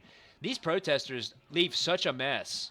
They just don't even give a shit about cleaning up after themselves, and that speaks volumes about their mindsets and their actual, the collective group mind that they're following here. Okay. Look at the trash everywhere. There's trash everywhere. There's trash everywhere. I'm sure that place was not that dirty before this.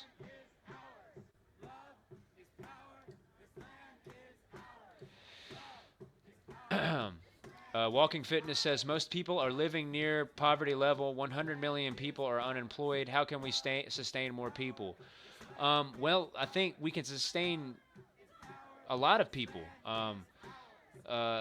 It's just a shame that a lot of them become a part of the welfare state. But I think there are a lot of people, okay, that if they could, they would work these jobs. I think that in the end here, the one thing that Donald Trump is going to do, he's going to bring more jobs to this country. And I think that's one of his main interests. And with that being said, I think that with that, this is my own opinion, we can support more honest and well-intended immigrants. I think that's the truth. But that's my opinion, guys. 6-9 says, okay, sorry. Chris Rogers says, I feel illegal immigration has gotten way out of hand. Can't allow the Muslim invasion to succeed. Okay, Chris. I've definitely talked to individuals who also agree with you on that topic. I think to some aspect, there are Muslims who do adhere to that teaching of Islam that says, to subversively indoctrinate a nation through their religion, and to do it through peace, quote unquote peace. That's why it's called the religion of peace. And there's a lot to be speculated on, but in my own opinion, all religion is bullshit. And it's time that we took a stand here in America and really say, look, it's time to separate church and state for once and for all. Okay. I can't remember. I couldn't even tell you. I think. Hell, I can't even remember his name right now. But the last president to respect that idea look at all that pizza just stacked right there. That's fucking pathetic. Pizza boxes.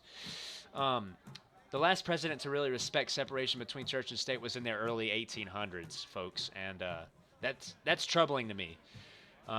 For the longest time, this country was founded on the belief of separation in church and state, but people love to argue that it was founded on Judeo-Christian principles and ideology, which was without a doubt true to a certain extent. But you do need some sort of moral foundation, and to a certain extent, religions can bring that. And it just so happened that Christianity was the most dominant religion at the time here in America. But there needs to be a adamant and honest look at separation of church and state, and that's the honest to God truth, in my opinion. So 6-2 says 9 says we can't. Alan Partridge says France left NATO in the 1960s and only joined again in 2009. It's also third biggest nuke power. France will not be scared to leave again if Trump tries to rule NATO with a rod of iron. I agree, Alan, and the comments he's made recently about them being obsolete and stuff, he kind of retracted it. I think he was really just trying to say that, a lot of the nations, because it's true. You're right, though. France is one of the only nations that in NATO, militarily strong, powerful, very nuclearly powerful. They do, I believe, contribute their minimum or more than minimum 2% GDP towards military expenditure and budgetary each fiscal year in NATO budget. So that's the reason why you're right. They wouldn't be scared to leave. Again, if Trump tried to prod them with that rod of iron. You're right. I think really what he was just trying to say is, look, more allies that are a part of NATO need to start paying their dues. And I don't think he was really saying that towards France. And like I said, I think a lot of people are expecting Marie Le Pen, the leader of the French National Front, to become the next president of France. Now, you can correct me if I'm wrong, but I think that's the truth right now, and it's looking like that's going to be what happens. And if that's the case, I don't think there's going to be any issue between Marie Le Pen and Donald Trump working together. And I think more than any time since maybe even possibly the Revolutionary War, we will see alliance between France and America become at a point of such strength that, like I said, it'll be the first time since we've seen it since the Revolutionary War. And let me know what you think about that. That's my honest opinion, though. Eric W. says, another thing people aren't hearing is that these orders are short-term, 90 and 120 days, I believe. Yeah, it's 3 to 4 months. But at the same time, if these are people that do mean well and they intend well, I can see some of them. There can be anti-sentiment rising in them, and them kind of, you know, I just think it may be a little too long. It's not that long. It's not that long. You're right. It is short term. But some of these people do have families. They have jobs. They have company. They have businesses. They have things that they need to tend to here in America. And 90 to 120 days for somebody, say, that runs a business, a brick and mortar one especially, who may be a dual citizenship passport holder, a valid visa holder, that's detrimental to their business if they don't have the right things in order to handle these. You know what I'm saying, Eric? So, let's think about that as well. But you're right. It is short term in most aspects. 6 to Q9 says that could and probably will be extended after 120 days. Perhaps. Chris Rogers says when the Americans get overran by the immigrants, they will be able to change our laws. Maybe. Let's leave that open for speculation, Chris. I'd say that absolutely under the Obama administration, yeah, you're right to a certain degree. You're right. Walking Fitness. Do you believe that President Trump will bring 100 million jobs back for United States citizens? I don't think so. We seriously can't sustain any more people, man. Walking Fitness. I'm not saying that I believe that, for 100 million people he can bring that many jobs back. But I think that his ultimate goal is to bring jobs back to America. And let's be honest, ever since the end of World War II, I'm going to say at least anywhere from 50 to 80 million jobs were lost due to globalization, and especially when Bill Clinton was president and he signed NAFTA. We saw a lot of our industry leave the country and go to other places where it was cheaper to work the citizens. So do I believe that Donald Trump will do it? No. But I think if he's able to, he will augment the scenarios and the situations for it to happen in the coming years. Maybe after his presidency, 4 years, or maybe into the next presidency that he may very well have. He might be an 8-year president. We don't know. Let's leave it open for speculation, though, my friend, because it seems to me that he is already working really hard to keep industries based here in America and bring them back here, especially with the pullout from TPP. Okay, so let's keep that in mind. Alan Partridge says, some religions have good morals, such as Sikhism, and some sects of Protestant Christianity, but I agree with separation of church and state. Hey, I agree, man. There's nothing wrong with religion, and I'm not saying that it should be completely dissolved from societies and all cultures of human race. There are certain aspects of it, absolutely, like Sikhism, like Protestant Christianity, even Seventh-day Adventism. Their nonviolence and their peaceful ways. Pacifists like Quakers. There's a lot to be heralded about that stuff, and there's a lot to be learned from it, and there's so much to be learned from many different religions. Even in some cases, maybe Islam. Not entirely, no, not at all. But and I think there's something to take away from everything. Even the negative things, and that's my honest to God belief. Okay. Let's see. Okay, Walking Fitness says, I hope Trump declares martial law in Chicago. I'll tell you what, Walking Fitness, if the crime rate persists like it has and that god-awful mayor they have out there doesn't take a hold of the situation and get things straightened out, I agree. That might be the best thing to do in Chicago because it's a virtual war zone. I have friends who live there, and they literally don't, enjoy going out at night in the inner city. They can't do it because they can't take their family out, to parks and stuff. It's not a good place. In some areas, it's just not a good place. 6 to Q9 says Trump wouldn't do that. He could federalize the National Guard. Taku, could you describe more what you mean there? I know what you mean by federalizing the National Guard. But what do you mean? What would he not do? Sorry, I'm not following you. Please elaborate. Alan Partridge says France spends about 1.8 GDP, but spend the money wisely on domestic products, so get good value for money. Marie Le Pen is somewhat anti-American, as in she doesn't like American world domination. You're absolutely right, Alan Partridge. But Donald Trump has also openly advocated he does not like the stance that America has taken in the past 12 years or so. He doesn't believe that we need to be continuing our advances in the Middle East. He wants to go ahead and handle ISIS. He wants to take care of all that, and he wants to pull out. He wants to get it handled, and he wants to pull us out because he understands that it's been 20 plus years almost now in this area of the world, and I mean, I agree. She is anti-American in that sense, but I have to tell you, I don't think Donald Trump is a globalist. I think he's anti-NWO. Okay, and that's where I mean. That's where I'm saying I think that France and America is going to see a strength in relations, more so than we've seen in a long time. That's what I was getting at. But you're right, absolutely. Eric W says, "Yeah, you're right, guy. Some people are probably harmed by the executive order. It's not a perfect proposal and could have been implemented better to less affect legal residents abroad." And that's all that needs to be done. There needs to be a more rigorous reformation of immigration. And I don't think exactly an executive order is going to do that because it's just so frank and blunt and just so off the cuff. And let's be honest, Donald Trump is an off the cuff kind of fella. You know what I'm saying? Alan Partridge says, however, she would work with Trump, but be cautious. Also, it is not certain she will win. There's Fillon, who is a Gaullist and right-wing nationalist, more right on economy than Le Pen. Okay, I've read a little bit about Fillon. Not very informed on him, but I think that in some ways he's probably. It sounds like him being right-wing. I believe that the French people are a very democratic people, and they probably are more conservative than most European nations. So I can see where you're coming from. Okay, what does this say? SeaTac protest? I wonder where this is at. 6 to Q9 says, I don't think Trump would declare martial law in Chicago or any city. You may be right, 6 to Q9. Alan Partridge, forgot to say in the earlier post, France was completely against the Iraq War. Anti-American sentiment has only just died down there during what saw as peaceful Obama. See, that's the thing I don't understand, Alan.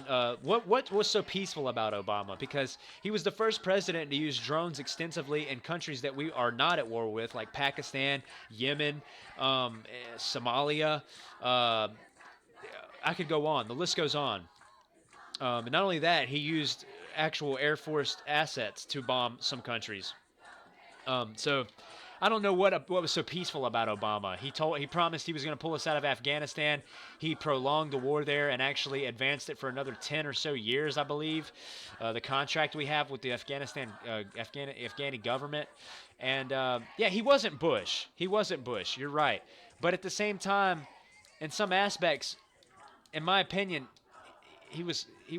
I mean, yeah, he didn't send a whole military invasion on on two countries, but he also did not help Iraq at all. And I know that wasn't his place to fix it but I mean, he got handed those cards. He was dealt that hand.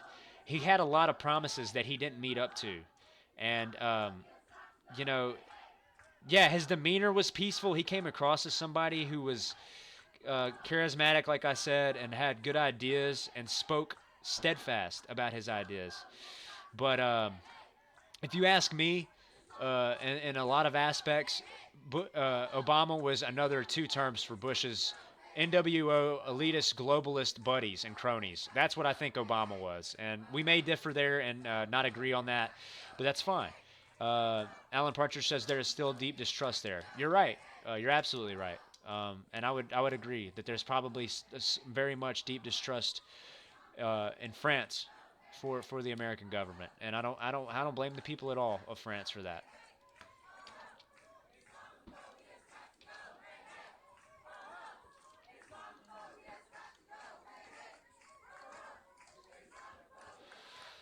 Eric W. says, it sounds like some sanctuary cities are going to resist Trump on immigration enforcement. Do you think he'll pull all federal funding from major cities who refuse?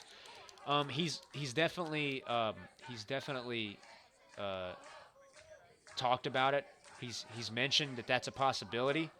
Now, would he do it for all cities? I don't think so. With the amount of anti-Trumpism we're seeing right now throughout the country, it would be detrimental to his administration, and not only that, to the economies of many of those cities to do that. But who knows, Eric? I really can't tell you, man. I really can't tell you for sure, my friend. It's a possibility he would pull federal funding in cities like San Francisco, maybe some other cities that vehemently are against some of his ideas and his actions. But I can't say for sure.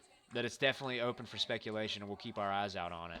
Alan Partridge says Obama was a good showman. He could say one thing and do the other, and it would look somewhat convincing. Yeah, you're right. But that's the thing. He was deceptive, not only to his own people, but the citizens of the world. And he had everybody eating out of his hand, and he still does, Alan.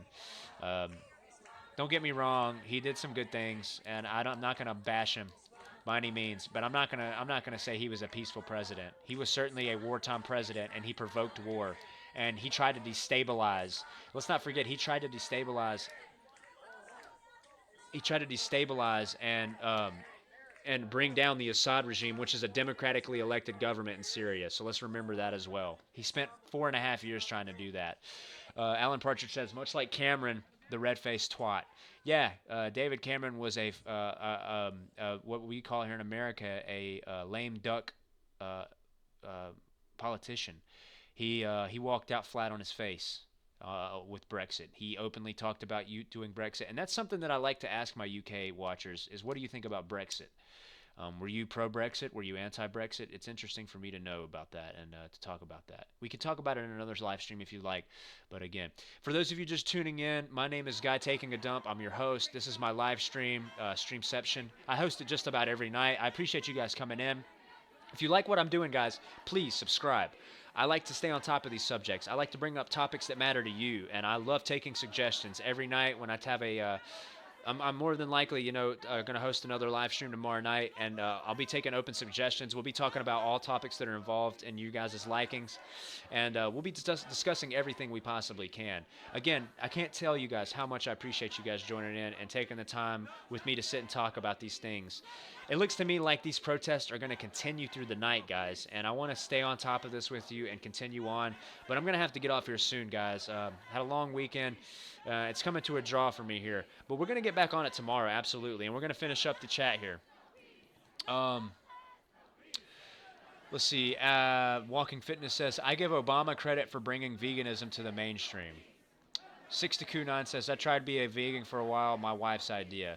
There's nothing wrong with veganism, but I don't know about that because I've seen him eating pizza before. I've seen plenty of videos of him eating pizza, and unless the Podesta emails, and one particular that says Obama spent $65,000 on hot dog and pizza parties at the White House for some of his buddies, unless that was true, and it was really a pizza party and a hot dog party that he spent $65,000 on, then I'm not sure that he is a vegan.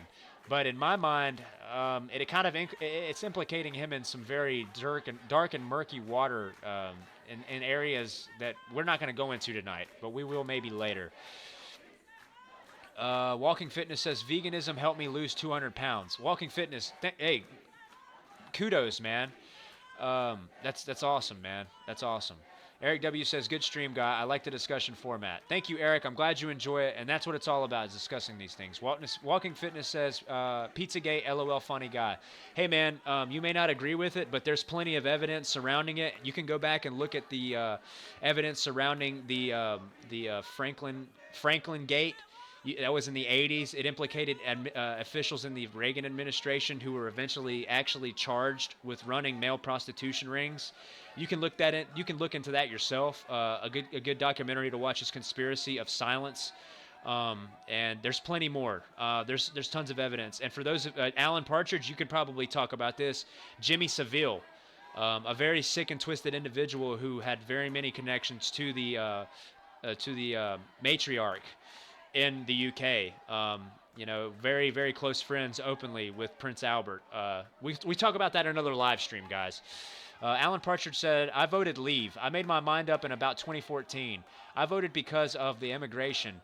I felt it was keeping down working wages. We can talk about this more some other time. It's a big topic. Absolutely, Alan. And I would love to have you in that live stream when we talk about that with my friend Norman, who's also a UK native, and he was also pro-leave. So we can have a great discussion about that, but it would be awesome to get some, maybe perhaps some pro-stay people in and see their perspective. But I like that, and I'm glad you voted pro-leave, because I think in the end it's going to be the best thing for Britain in the last 30 to 40 years. Your economy's going to grow. The pound's already seeing rise right now, and I think it's going to continue to. You guys are going to get rid of the euro. Good for y'all. Good for y'all. Walking Fitness, I believe Pizzagate is real. Hey, man, you and me both. The evidence is mounting. people are starting to shake in their boots to the point to where evidence is falling out of the trees literally. And I think it won't be a matter of time before we start to see legitimate evidence fall out. Okay, hey, thanks for subscribing. Walking Fitness, great. I'm glad you'll be here tomorrow, guys. I think I'm going to go ahead and call it a night on this. We stayed on top of this for a good while. Live stream went on for, hell, every bit of probably 2.5 hours.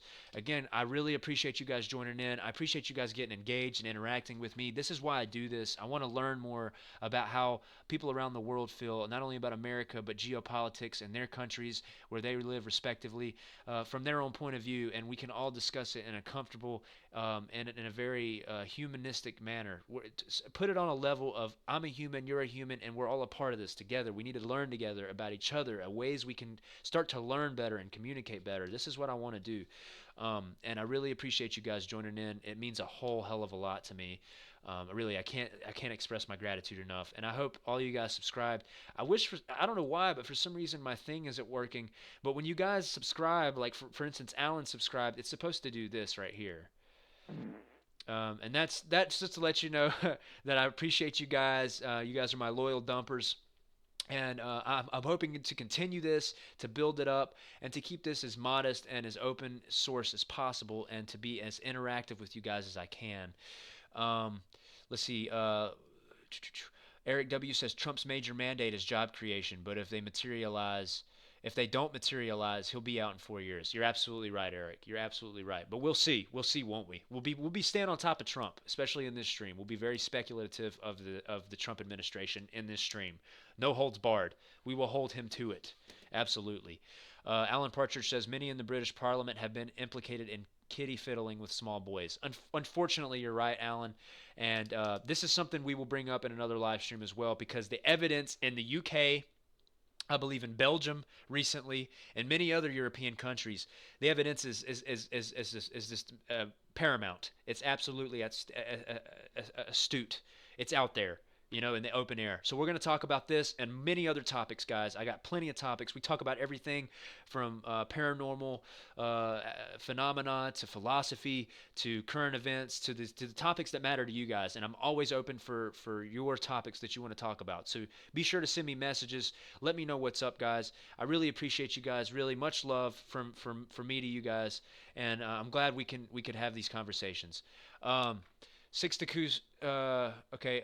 Alan says peace out. Peace out, Alan. Much love, man. 6Taku9 says thanks for the stream and insight. Hey, Taku, thank you, man. You guys are what bring the insight here. Okay, if it was just me sitting here babbling and shit, nobody would give a shit. Nobody would watch. I would hope, because me by myself, I like to think I'm not very very interesting.